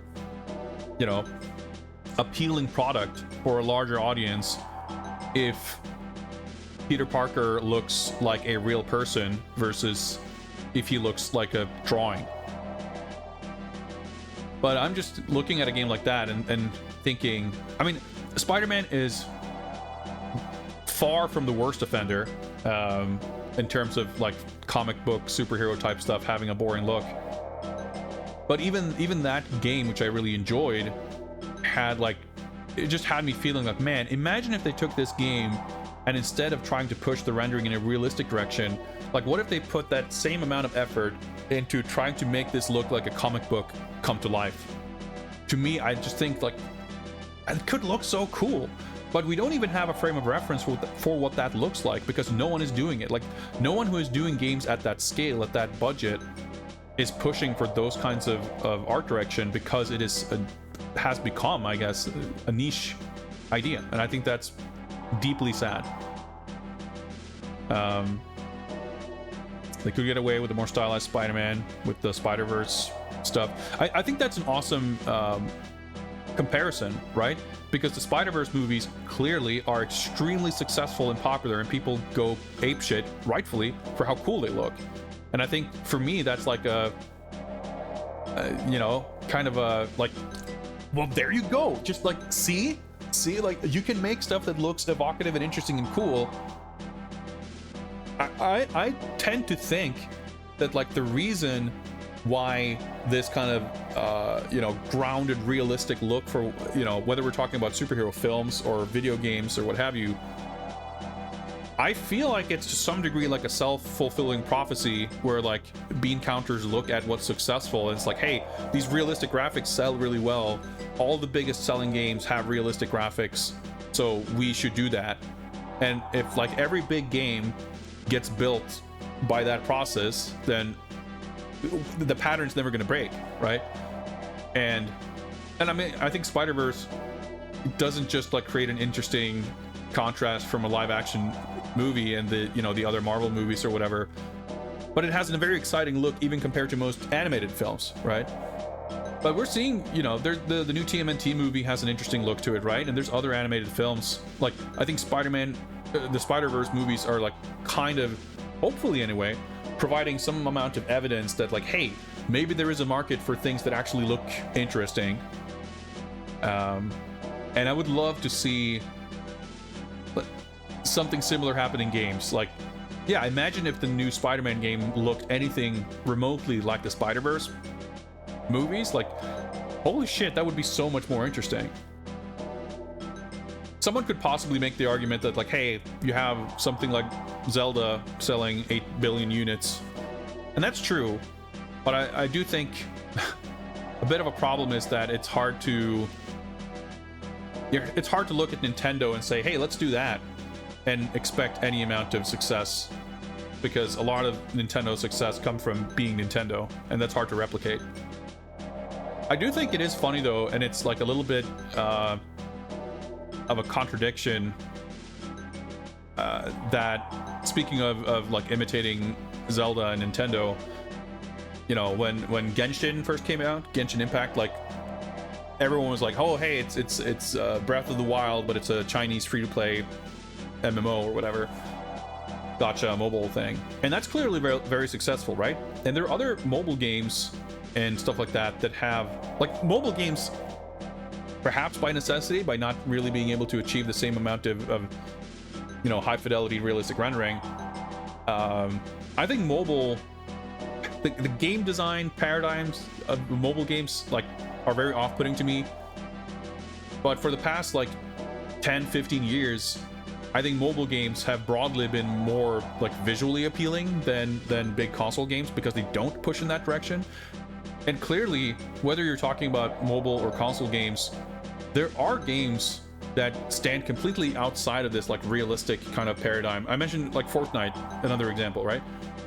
That can be super duper successful, but I think this like idea that realistic graphics are the pinnacle and the sort of end game of video game graphics, the idea is so ingrained that despite like a game can come out and be super successful and even be, because you can look at Fortnite and say, well, the people who are excited for the realistic graphics in the new Spider-Man are maybe not the people who are playing Fortnite. There's an overlap for sure, but there are different, or to take maybe not Spider-Man, but like The Last of Us or Red Dead Redemption or whatever, that's maybe not the same audience exactly. But I think there can still be games that are successful that are like that, or Portal being a huge hit and it's like a 6-hour game, but people can play that and they can love it, and they can still turn around and insist that a game needs to be 40 hours or it's not worth my time. I think it's kind of the same thing, that the idea of realistic graphics being the be-all end-all, being so ingrained that people can be presented with evidence of the opposite and they're still not really convinced. So I don't know, but hopefully, I think on the long enough timeline, like clearly we're already at the point where the technical, the ability to render things realistically is not hindered by technology, but by budget, basically, and manpower. So to continually chase that thing is going to be, on the one hand, the exclusive realm of the biggest companies, while at the same time you get like more tools and assets and stuff that will enable smaller groups to kind of do it. But at the same time, I think that, combined with the fact that we're only going to increasingly have new generations of consumers and gamers who grow up with all these different types of visuals and all these different types of games coexisting, that something looking more realistic than something else will probably not be perceived as the same kind of advancement as it has for the past couple of decades, where you saw new technology that allowed for more realistic rendering, and that helped make it feel like something new and better. So I think eventually we'll reach a point where that won't necessarily be the case anymore. That's my hope, anyway. Probably stop the timer. Nah, this is important. We're conducting super secret spy research or something. I don't know. That's whatever. That's how long we're spending with the game. It's fine. It's not really that precise anyway.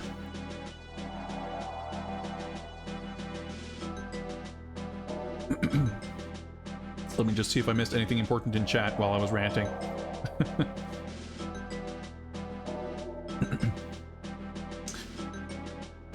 have a love-hate relationship to the Spider-Verse visuals on the big screen. Yeah, I mean, I think for me, I like the way they look, for sure. But even if I didn't, I'm still happy to see more diversity in the way like movies look, especially like big animated films, because a lot of them don't look like anything. I feel like they're just like, that's what animated films look like now, and it's cool to see that. Like, you have what was it called, Kubo and the strings, whatever, like stop motion type stuff. Like, I think shit like that is really cool. Like, again, just a broader kind of diversity of visual styles. Princess Cakemon, welcome. I feel like cell shading's been out of vogue. I mean, I think it depends on where you're looking.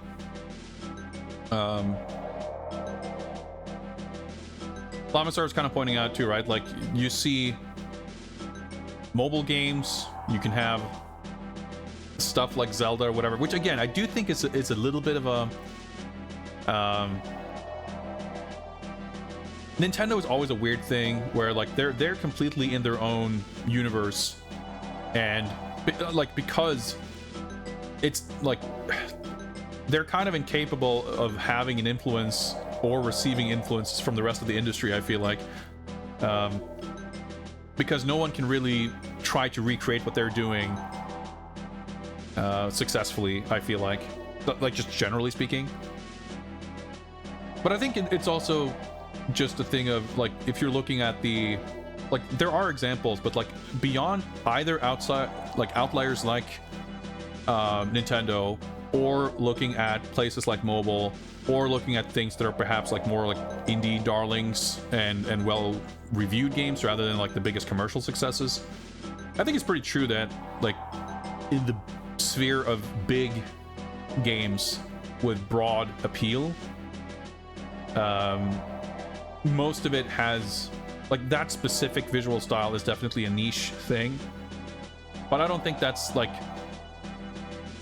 I don't know that cell shading in particular has ever been not niche. When Jet Set Radio did it like 24 years ago or whatever, it was very novel and it was exciting and compelling, but it also existed in the context of like Sega arcade visuals not being nearly niche in the way they are now, and also the fact that realistic rendering also wasn't what it is now.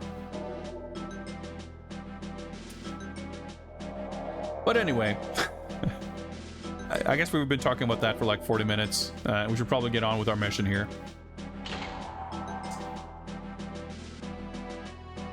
So 7 minutes. We completed this game, this level. I can't even talk. This stage in 8 something before, and I said 4 minutes doesn't feel inconceivable. I'm a little bit surprised that our clear here wasn't like we only reduced our time by about a minute. But I still think having an actual route where you don't have to fumble about could easily shave off at least 1 minute, probably 2. And at that point, you might have to do a little bit of trickery to figure out how to reach that target. But we're not going to worry about that.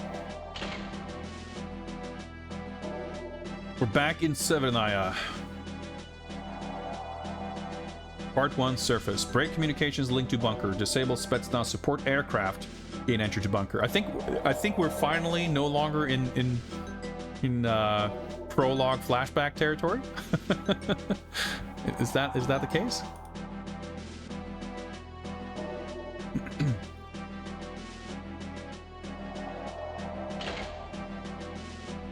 The pirate helicopter was tracked to Severnaya, where Keyhole 1 E-Lint satellite recorded a brief firefight. After the pirate left, the same satellite observed a troop helicopter being made ready at a Spetsnaz camp 200 miles due south. The only way that we can get you there quickly is to drop you from a spy plane, and the Soviet Special Forces will be there before you. Wait, so they're still Soviet, huh? That's a giant beard entity. Greetings.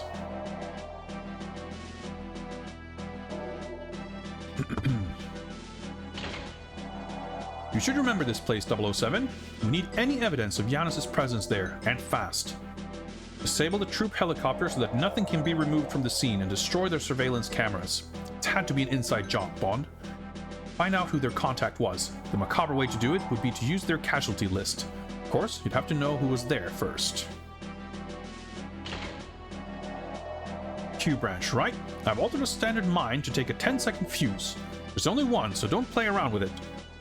That should take care of their helicopter. This is a covert op, so I've fitted a silencer to your pistol. Satisfied? No? Well, tough. That's all you're getting. Gee. Alright, so I guess we want to be stealthy. I'm just gonna quietly explode the helicopter.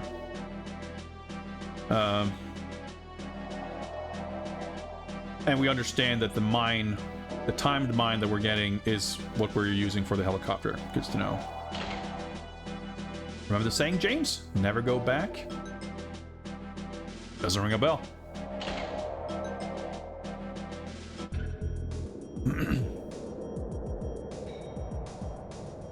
Severnaya installation, Siberian Plateau. Alright, so it's nighttime.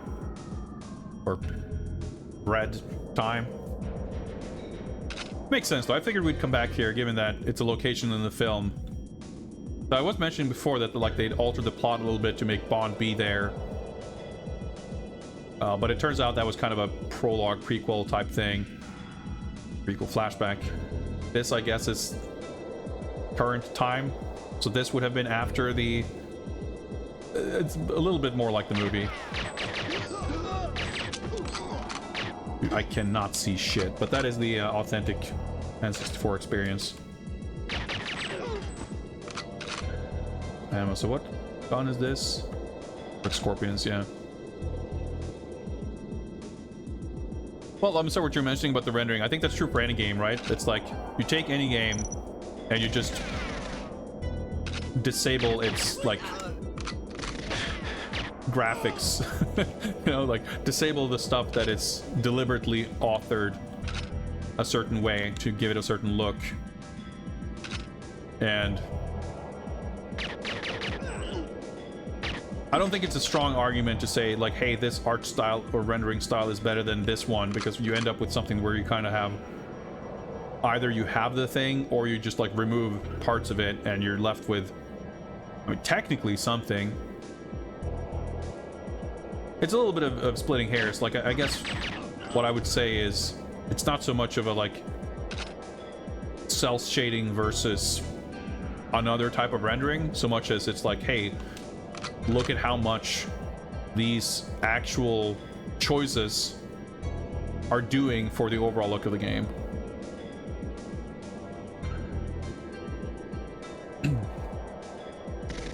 Whoa! Oh, hello. Okay. Perfect stealth. What's up, Killer Miller EX? Will I be trying out the leaked remake? Nah. That seems like a big ordeal. Whoa! I mean, I've never say never, but it's not part of this mission that we're on. We're gonna be playing this game, and we have plenty of other things. Oh! Okay, no wonder I couldn't squeeze past.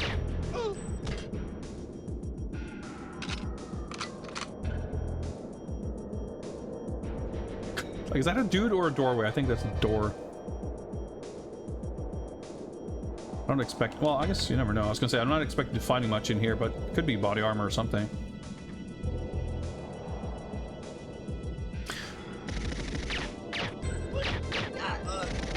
Ah!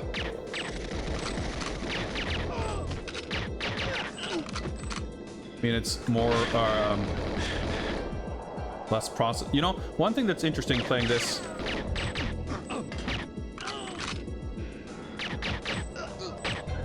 thinking of like conventions and evolutions of the genre.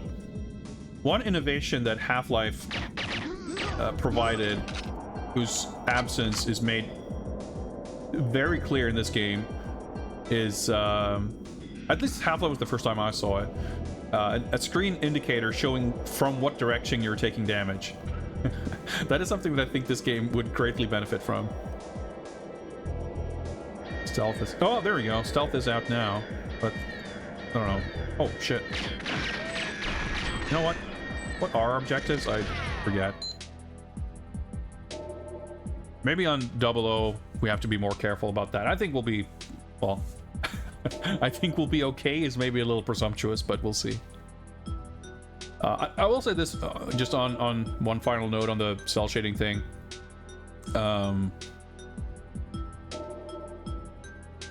Sort of in line what you're suggesting, Kosa, where like going with that direction allows you to create a more compelling look with less horsepower. And yeah, I think this is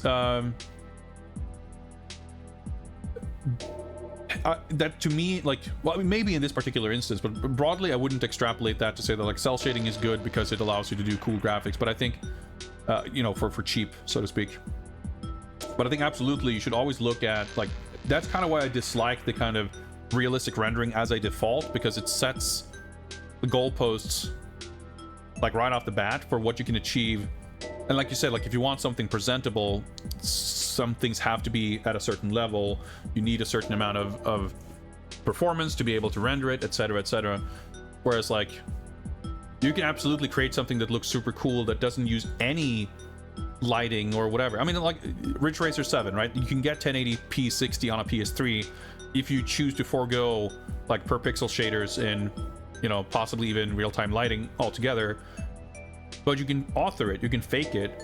That's what we used to always do before that point in time. Like, so not because, you know, this is a conversations I've had with my students many times when I was teaching, that like you want, like, everything that you're putting on screen should be the result of a creative decision. And this applies, I think, to game design as well as art. Like, you shouldn't have stuff be a certain way just because, or at least not ideally. And I think there's a lot of artistic choices you could make, informed by technical limitations or whatever, that can make something look better. Like, how much something costs in terms of processing power to render is in no way at all, you know, it doesn't at all have to correlate with what looks good or what creates a compelling look. So there's an element of truth to that for sure, where like you can choose to go in a direction that allows you to do more, that is less that has less fidelity or whatever you'd say. And I think it's wise to at least consider that and not just like, you know, assume that using the fanciest rendering techniques or even the default rendering techniques is going to give you a better look.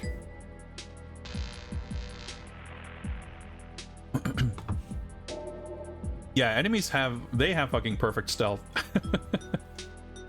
Break communications link to bunker. So that's probably just shooting some shit. So gain entry to bunker, that's, I guess, I mean, that's the same as before. Remote, all right, so we use that for the helicopter. We didn't get any other gear for severing any kind of connection, so we're just gonna shoot some shit. Yeah, the fucking klaxon. I guess.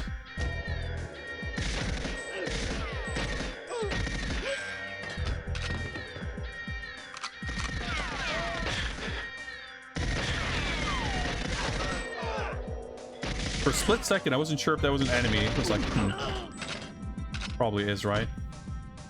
So, oh, there we go. I was gonna say, I can't switch to 2 clops, can I? But nope, I guess I can.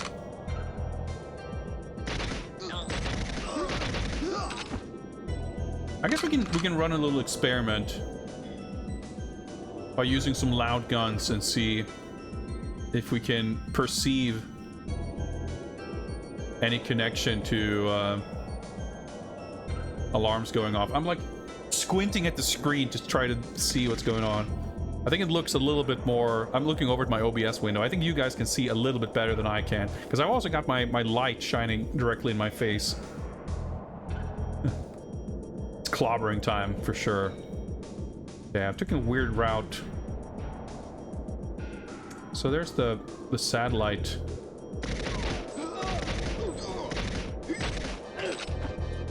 Yeah, the stopping power of the Clob is not particularly impressive.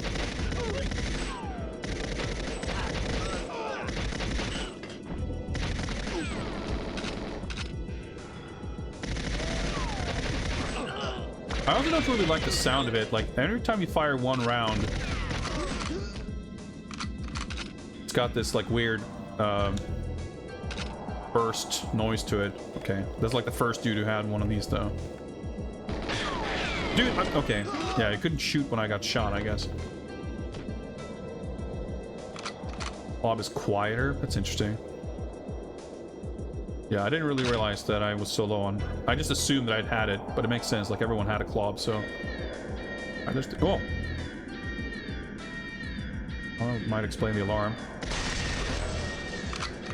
Wait for the explosion to end. So I'm curious... And again, I'm just, like, postulating in general here. It's not... Okay, we got guards down there. 3 FPS guards. It's not me asking you to explain, but I do kind of wonder if we're meant to do something here. Break communications link. You would think that the satellite is involved with the communications, but I'm not really sure what, if anything, I'm supposed to break.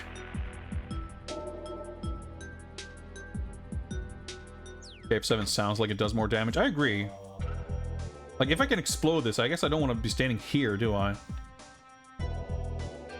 I'm not going to toss my mine because it's going to screw with the...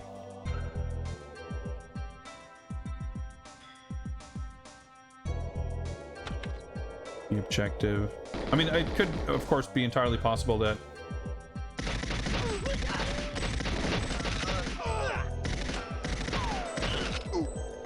that we're not meant to do anything here.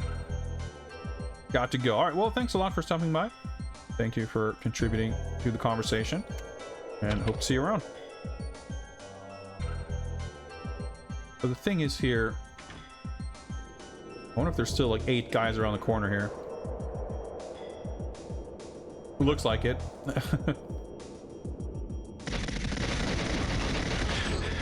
I'm almost dead.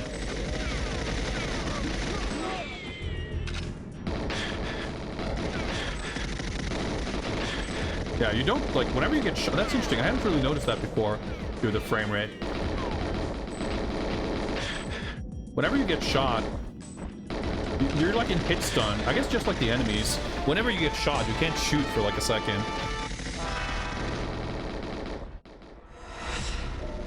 How does this run on a real N64? Comparable to this, I guess. I mean, I can't know for sure that this is entirely accurate.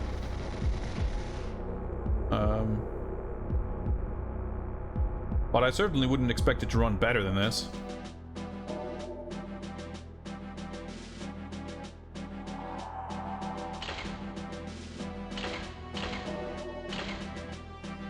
All right. Maybe having the alarm go off is actually bad. I like that you get like different camera angles. Like the little intro sequence can look different. What's up, Socrates? Nah, we've been playing Secret Agent since after the first level.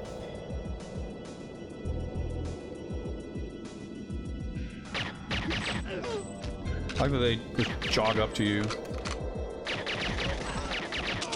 But it's nice, like, facing individual dudes like this does not seem to ever be capable of triggering the alarm.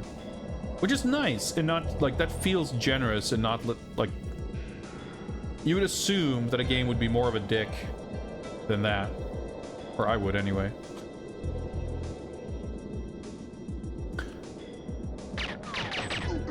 Yeah. Enemies having, like, footstep noises sure would be... nice. So there was a camera on that building that I was, like, looking directly at, which I'm sure must have not aided in our stealthy approach. So I wonder if that means we should attempt to steer clear of the buildings or try to snipe out the cameras. The second does not feel like a viable option, if only because... Love that. You can't see shit in this level, and I absolutely do not trust my ability to suss out where the camera is until after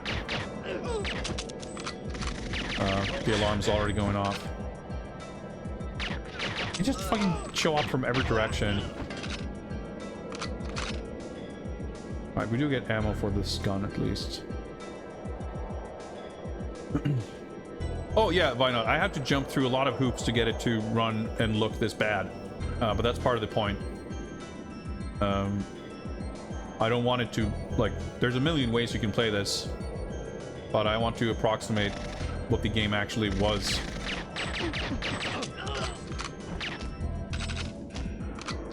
So that's part of the point. I'm trying to see so many dudes. Luckily they're not super threatening.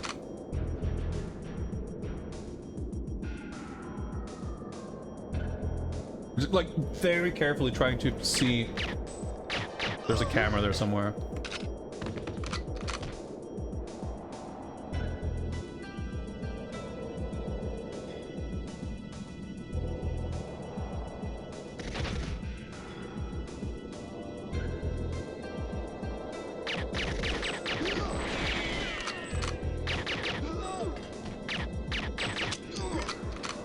Thank the Lord for auto aim.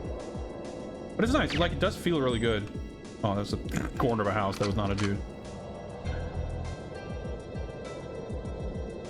I guess it's interesting to note, and it's not unique or anything, but the feel of the weapons are very... It is very different between the guns. So I like the way this gun feels. And the KF7. Like, most of them feel good, but the claw feels a bit shit.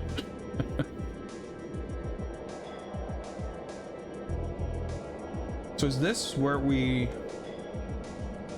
I remember this structure from the first GoldenEye mission. And I don't think we did anything with it.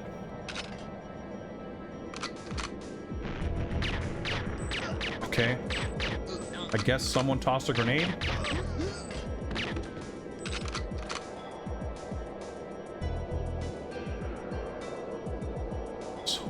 It's dark and my screen is so like reflective. Like I guess it's late enough that it's getting dark outside too, darker at least. That means that my like the ambient light level in my room is lower, so my stream light is like more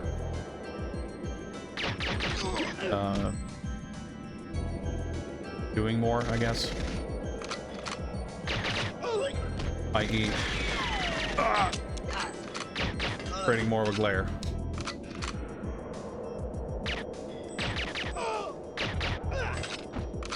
Alright, it's at least very good that all your clobs use the same ammo. So I can stick to this gun, which frankly I feel much more comfortable with. I guess the AK guys only showed up due to the alarm. Okay, there's the satellite dish. I forget, is this? Oh, we'll see. Because there was this little compound, or I forget, maybe the safe was in the other level? Yeah, this little part. Because we're supposed to blow up some helicopter somewhere. I've looked my OBS window. I'm like standing on a slope, so it's like drunkenly wobbling.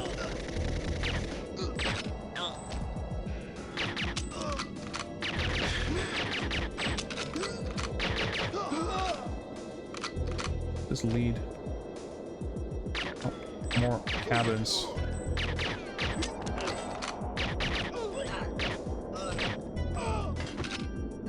But the guy must have died. I'm like so spooked about the prospect of cameras, but I keep looking out for them.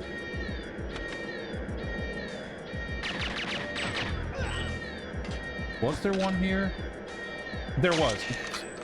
They're so fucking hard to see. It looks, yeah, there we go. I was gonna say it looks kind of like it's blown up, but nope.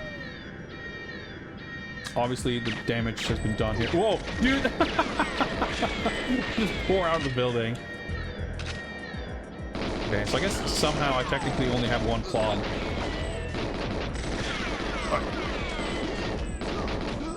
I can see stealth being of some amount of importance.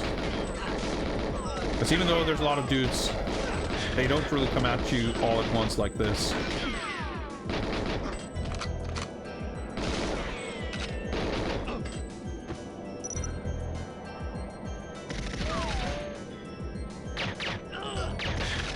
Dude, okay. The klaxon stopped. But I guess we're... Yeah, okay, I guess we're screwed.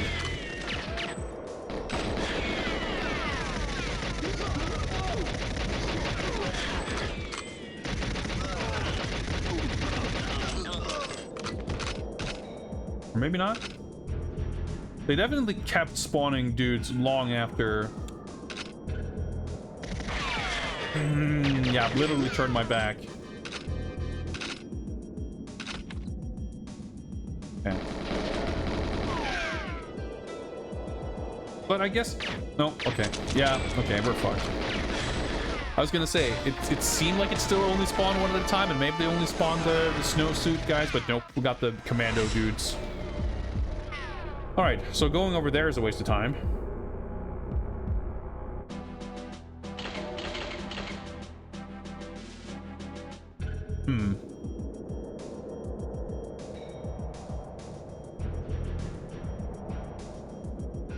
But yeah,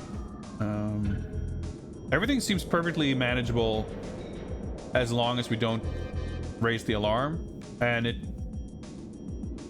surely is no coincidence that both times the alarm was triggered, we noticed a surveillance camera soon afterwards.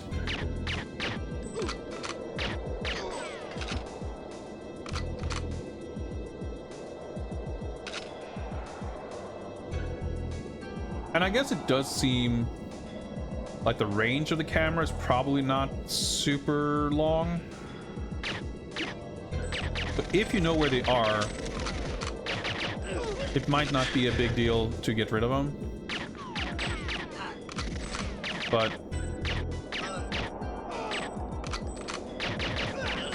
you know, I don't know where they are.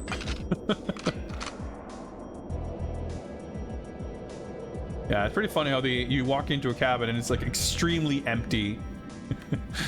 Wood paneling as far as the eye can see, and then you turn around, turn her back for 2 seconds, and like 6 guys just run out, looking clown car style.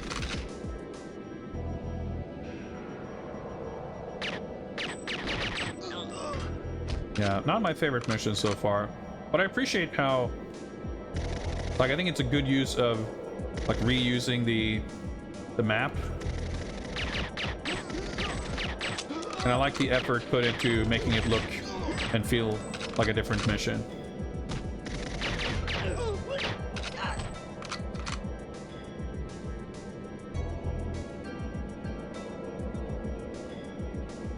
It's impossible to see if there's a camera. Like, no way I could see if there's one, so I'm gonna try to stay clear. It doesn't appear that there's anything of value in any of the cabins anyway, right? So I just remembered there is a fucking helipad, right? That's on the first time we went here. There's like, oh, don't go in there, go through the ventilation. But when we left, you could see, like, when we exited the door, you saw the helipad through the doorway. So that's, I think, far, like, if we get to the satellite dish, it's kind of off to the right from there. So that's where the helicopter's gonna be. Seems safe to assume.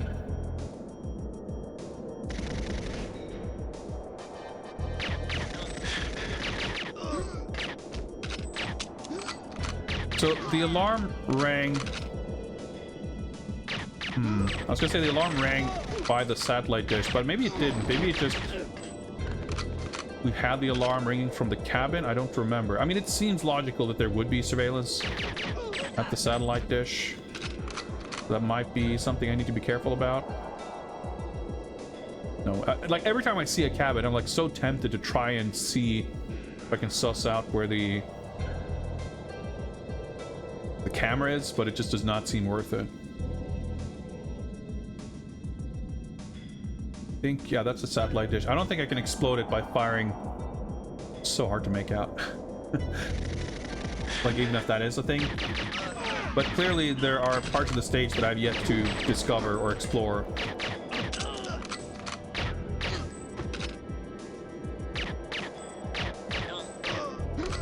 Okay. I think, maybe not. We should try to get to, like, just making sure, because as far as like the objectives go, we have yet to actually achieve any of them. So going to the left there seems fruitless. So we can still work towards learning where to go and what to do to achieve something, right? That's one of those little sentry stations. Luckily these guys have even worse aim than I do. Or maybe we have equally poor aim, but I have the benefit of auto aim. They do not. Because considering the amount of times they've shot at me, I've not really gotten hit much. Okay, someone's shooting.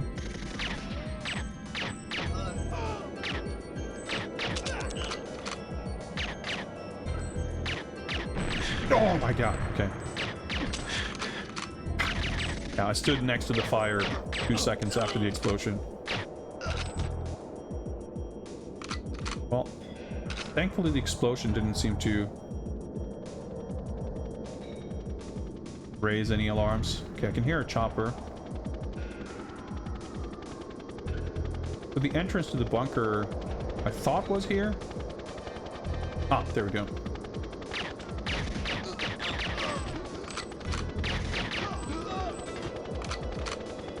So I figure disable Spetsnaz support aircraft. I guess we can just try it, because I was thinking, like, you would think that exploding the helicopter would attract attention, so you'd want to do that last. But I figure probably you plant the explosive and you'd have, like, if you were to exit after placing it, but before it explodes, it probably wouldn't count as completing the objective. So it probably has to explode. But we'll do that. You know, it's good research to find out how the completion of the objective works and whether or not it's gonna... Oh, hello. On the other hand,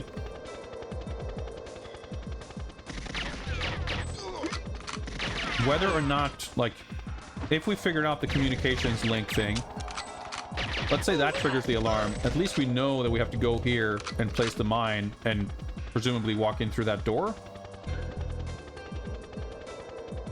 So maybe that is wiser after all. I mean, I can make my way back here next time if that's what it comes down to. I'm fairly low on health here.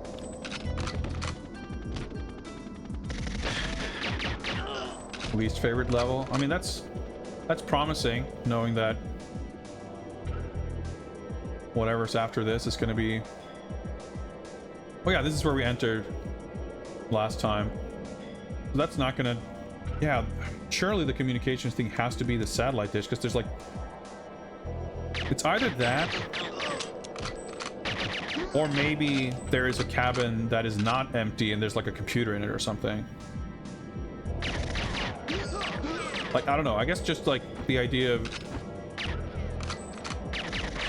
taking out that satellite dish with my guns seems a little far-fetched.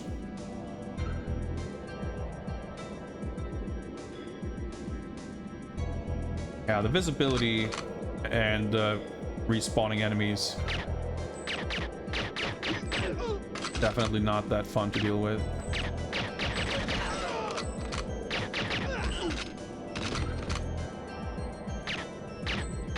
It's like you want to hide them over here so I can make sure that I at least don't have to run away. I'm like carefully trying to see any protrusions from the wall that may indicate a camera.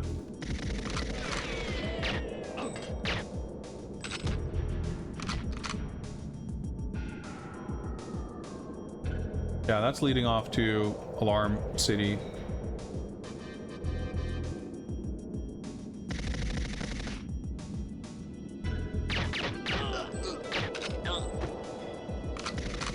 I feel like there's, you know, in the first version of this level, there's some cabin where you go to open the safe.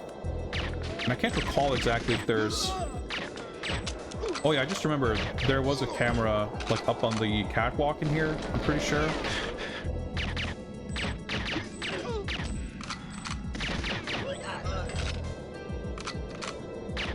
Oh shit, I thought it was a camera, but it was the balcony.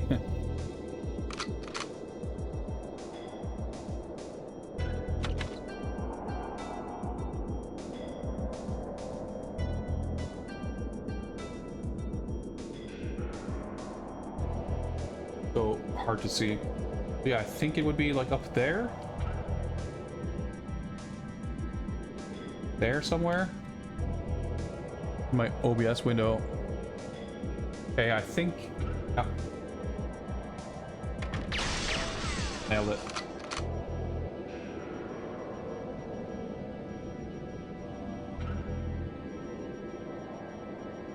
Yeah, it's extremely satisfying when you do land those like miracle shots. But wait, so wasn't there a locked door here somewhere? This door's locked. Is there possibly a dude here that has a key card or something? Or is it just like, nah, this isn't part of this level? Because it seems like that would be where I should go. Right, we got some dudes hovering here already. But I think it's just snow jacket dudes. Oh shit, okay, good. I was like, can I shoot them through here? And I guess I could. Well, to prevent other dudes from spawning, I guess that's not a bad thing. Okay, there's a guy there. Oh, more than one.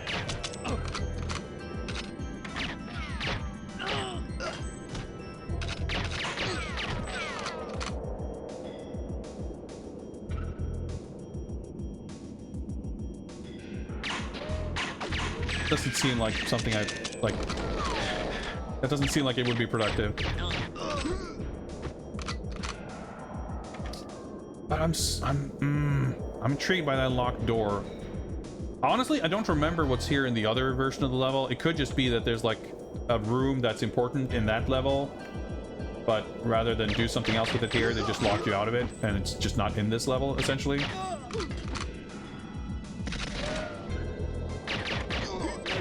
Unless there's a key card you get in some completely other area of the level. But you would think that would be mentioned in the briefing if that was the case. In fact, why don't we read the briefing? Because I can't remember shit.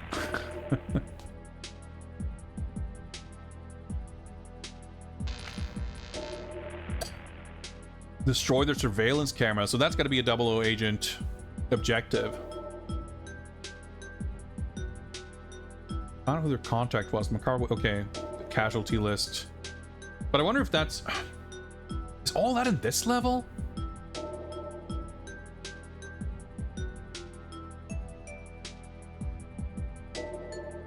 No one... Like, they're not saying shit about breaking communications link. I've just...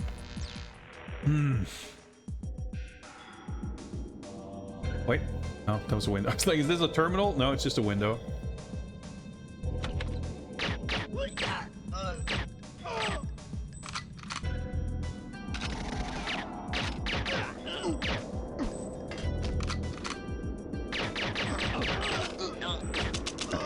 I have 6 guys here at once, at least. We got 531 rounds. That's nice. Okay, I think we're running out of options here. I think we may have to explore some of the other cabins. And I figured even if the alarm does go off, we could potentially learn some valuable data. Fucking hell. Actually, I'm fucking dying.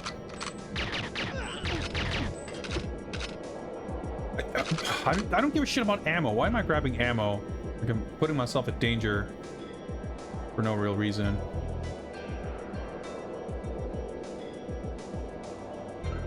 Actually,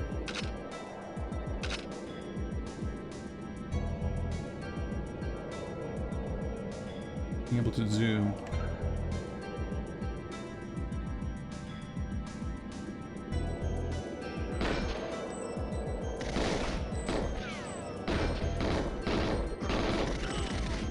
I'm pretty sure there was a camera there.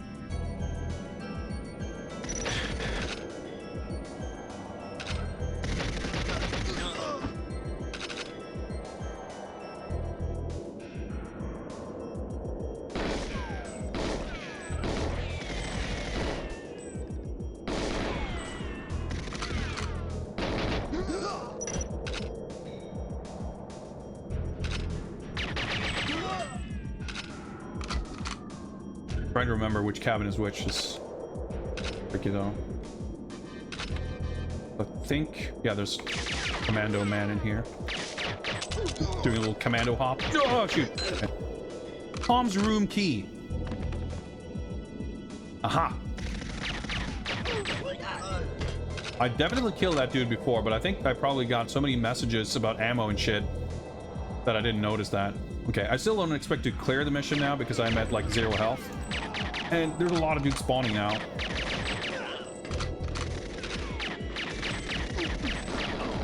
Like, you want to move around so you're not a sitting duck. You want to kind of run towards where you want to go.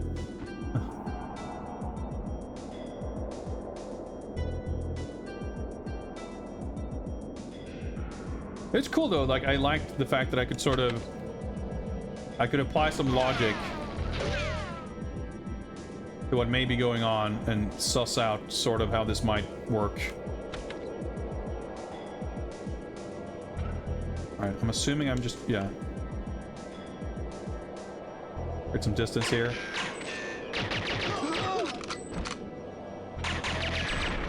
Communications link damaged. Is that good enough? Oh, there we go. Nope. It was not, but now we're good. Okay. So now we just gotta explode the helicopter, right? We still could make this. I wasn't sure if there was a guy behind him or not. I thought there was, but then I was second guessed it a little bit. It should be basically a... Oh, I guess it's maybe safer to follow this. Somewhat shot. Yeah, there should be another fork up here. We take a right. I'm kind of surprised that we still did not trigger an alarm. I was gonna switch to the mine ahead of time, but there could be dudes.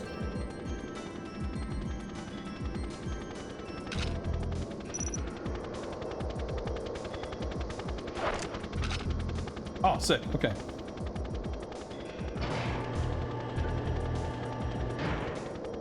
The objective is completed once you plant it. I didn't think that would be the case. Welcome to Severnaya, comrade. Hound MI4 destroyed. Playing the messages mid cutscene. Oh, that's right. I do remember there's like the stage where you start in the the prison cell. Yeah, this is pretty different from the film. Oh, yeah, that was tense. Yeah, definitely my least favorite stage so far. Mission status completed. Break communications link to bunker. Disable Spetsnaz support aircraft. Gain entry to bunker. But yeah, I like the fact that you can... as I said before, like, it would be logical that once you place it, if you leave, like, you're good. But I wouldn't have expected the game to actually give me the objective completion just for placing the mine. But I wonder what would have happened if I stuck around. I wonder if it would have blown up and caused the alarm or something. I mean, the alarm didn't start during the cutscene. Sometimes I like to throwing a mine down the stairs right before entering. The guards all die in the cutscene. That's pretty good. Pretty good. Yeah, we did all that, and they arrested us. But hey, we did it. We did it. We're not gonna have a very good completion time, but who cares, right? 15 minutes. At least there wasn't a target time to hit. We're fucking around for a long time. But obviously, if you know where to go and what to do, it would be a lot faster. Severnaya bunker. Yeah, okay, so there we go. I figured some of the stuff we got with from M's briefing didn't seem to make sense for this particular level, like the casualty list and finding this and that. Like, this mission is just to get inside, but there you go. The staff/casualty list comparison has to happen on this mission. Recover CCTV tape, disable all security cameras. So that's interesting. We actually do have to do the cameras this time. I mean, if we come across one, we're going to be eager to destroy it. At least we can hope that they have the fucking lights turned on in this one, so we can see the cameras. We just gotta, like, find them. Escape with Natalia. It sounds pretty sick. However, yeah, how appropriate. We started on bunker today, and we're gonna start on bunker next time, because it is getting a little bit late, and I think it is time to wrap up for the evening. I absolutely do not mind stretching this over a higher number of streams. I'm not really in any rush to wrap things up. I'm enjoying my time with this game quite a bit. Their least favorite level in the game? Hard to see. Yeah, I mean, I'm interested in the remaster, but it's like, it's not going to be relevant to look at now. I'd rather just focus my attention on this game. I want to appraise this game for what it is. Like, I don't even really want to see the remake at this point anyway. But it is intriguing, of course. You know, unreleased games are always intriguing, and the fact that they sometimes see the light of day one way or another is a positive thing for sure. A lot to talk about with this game. It sure is. There sure is a lot to talk about, and there's sometimes we have lengthy conversations about completely other topics, you know, unrelated. That's how we do things here. I don't mind, and I hope you don't either. Yeah, we did make good progress for sure. We started having a few levels that we did not clear first try, but we did absolutely not really get stuck on anything. So it was definitely pretty smooth progress. So yeah, we cleared 4 stages today, which is the same amount of stages we cleared on the first stream. So if we can hope for 4 stages at a time, then we shouldn't be here for too long. But I don't know if that's an assumption we can make. I do also kind of at least want to explore. I want to figure out how much we can sort of justify doing post-game exploration. And when I say justify, what I mean is basically what amount of patience I have for like time spent versus what we get out of it, of like trying to clear target times or what have you. But I'm not going to worry about that until we finish the game. So we got plenty to go still. And we're still basically in the, you know, opening act of the film, right? We're like barely, the plot's barely started, but the plot here, you know, it's going to be a little simplified versus the film, or a little bit different, I guess is fair to say. Let us see who we're going to raid.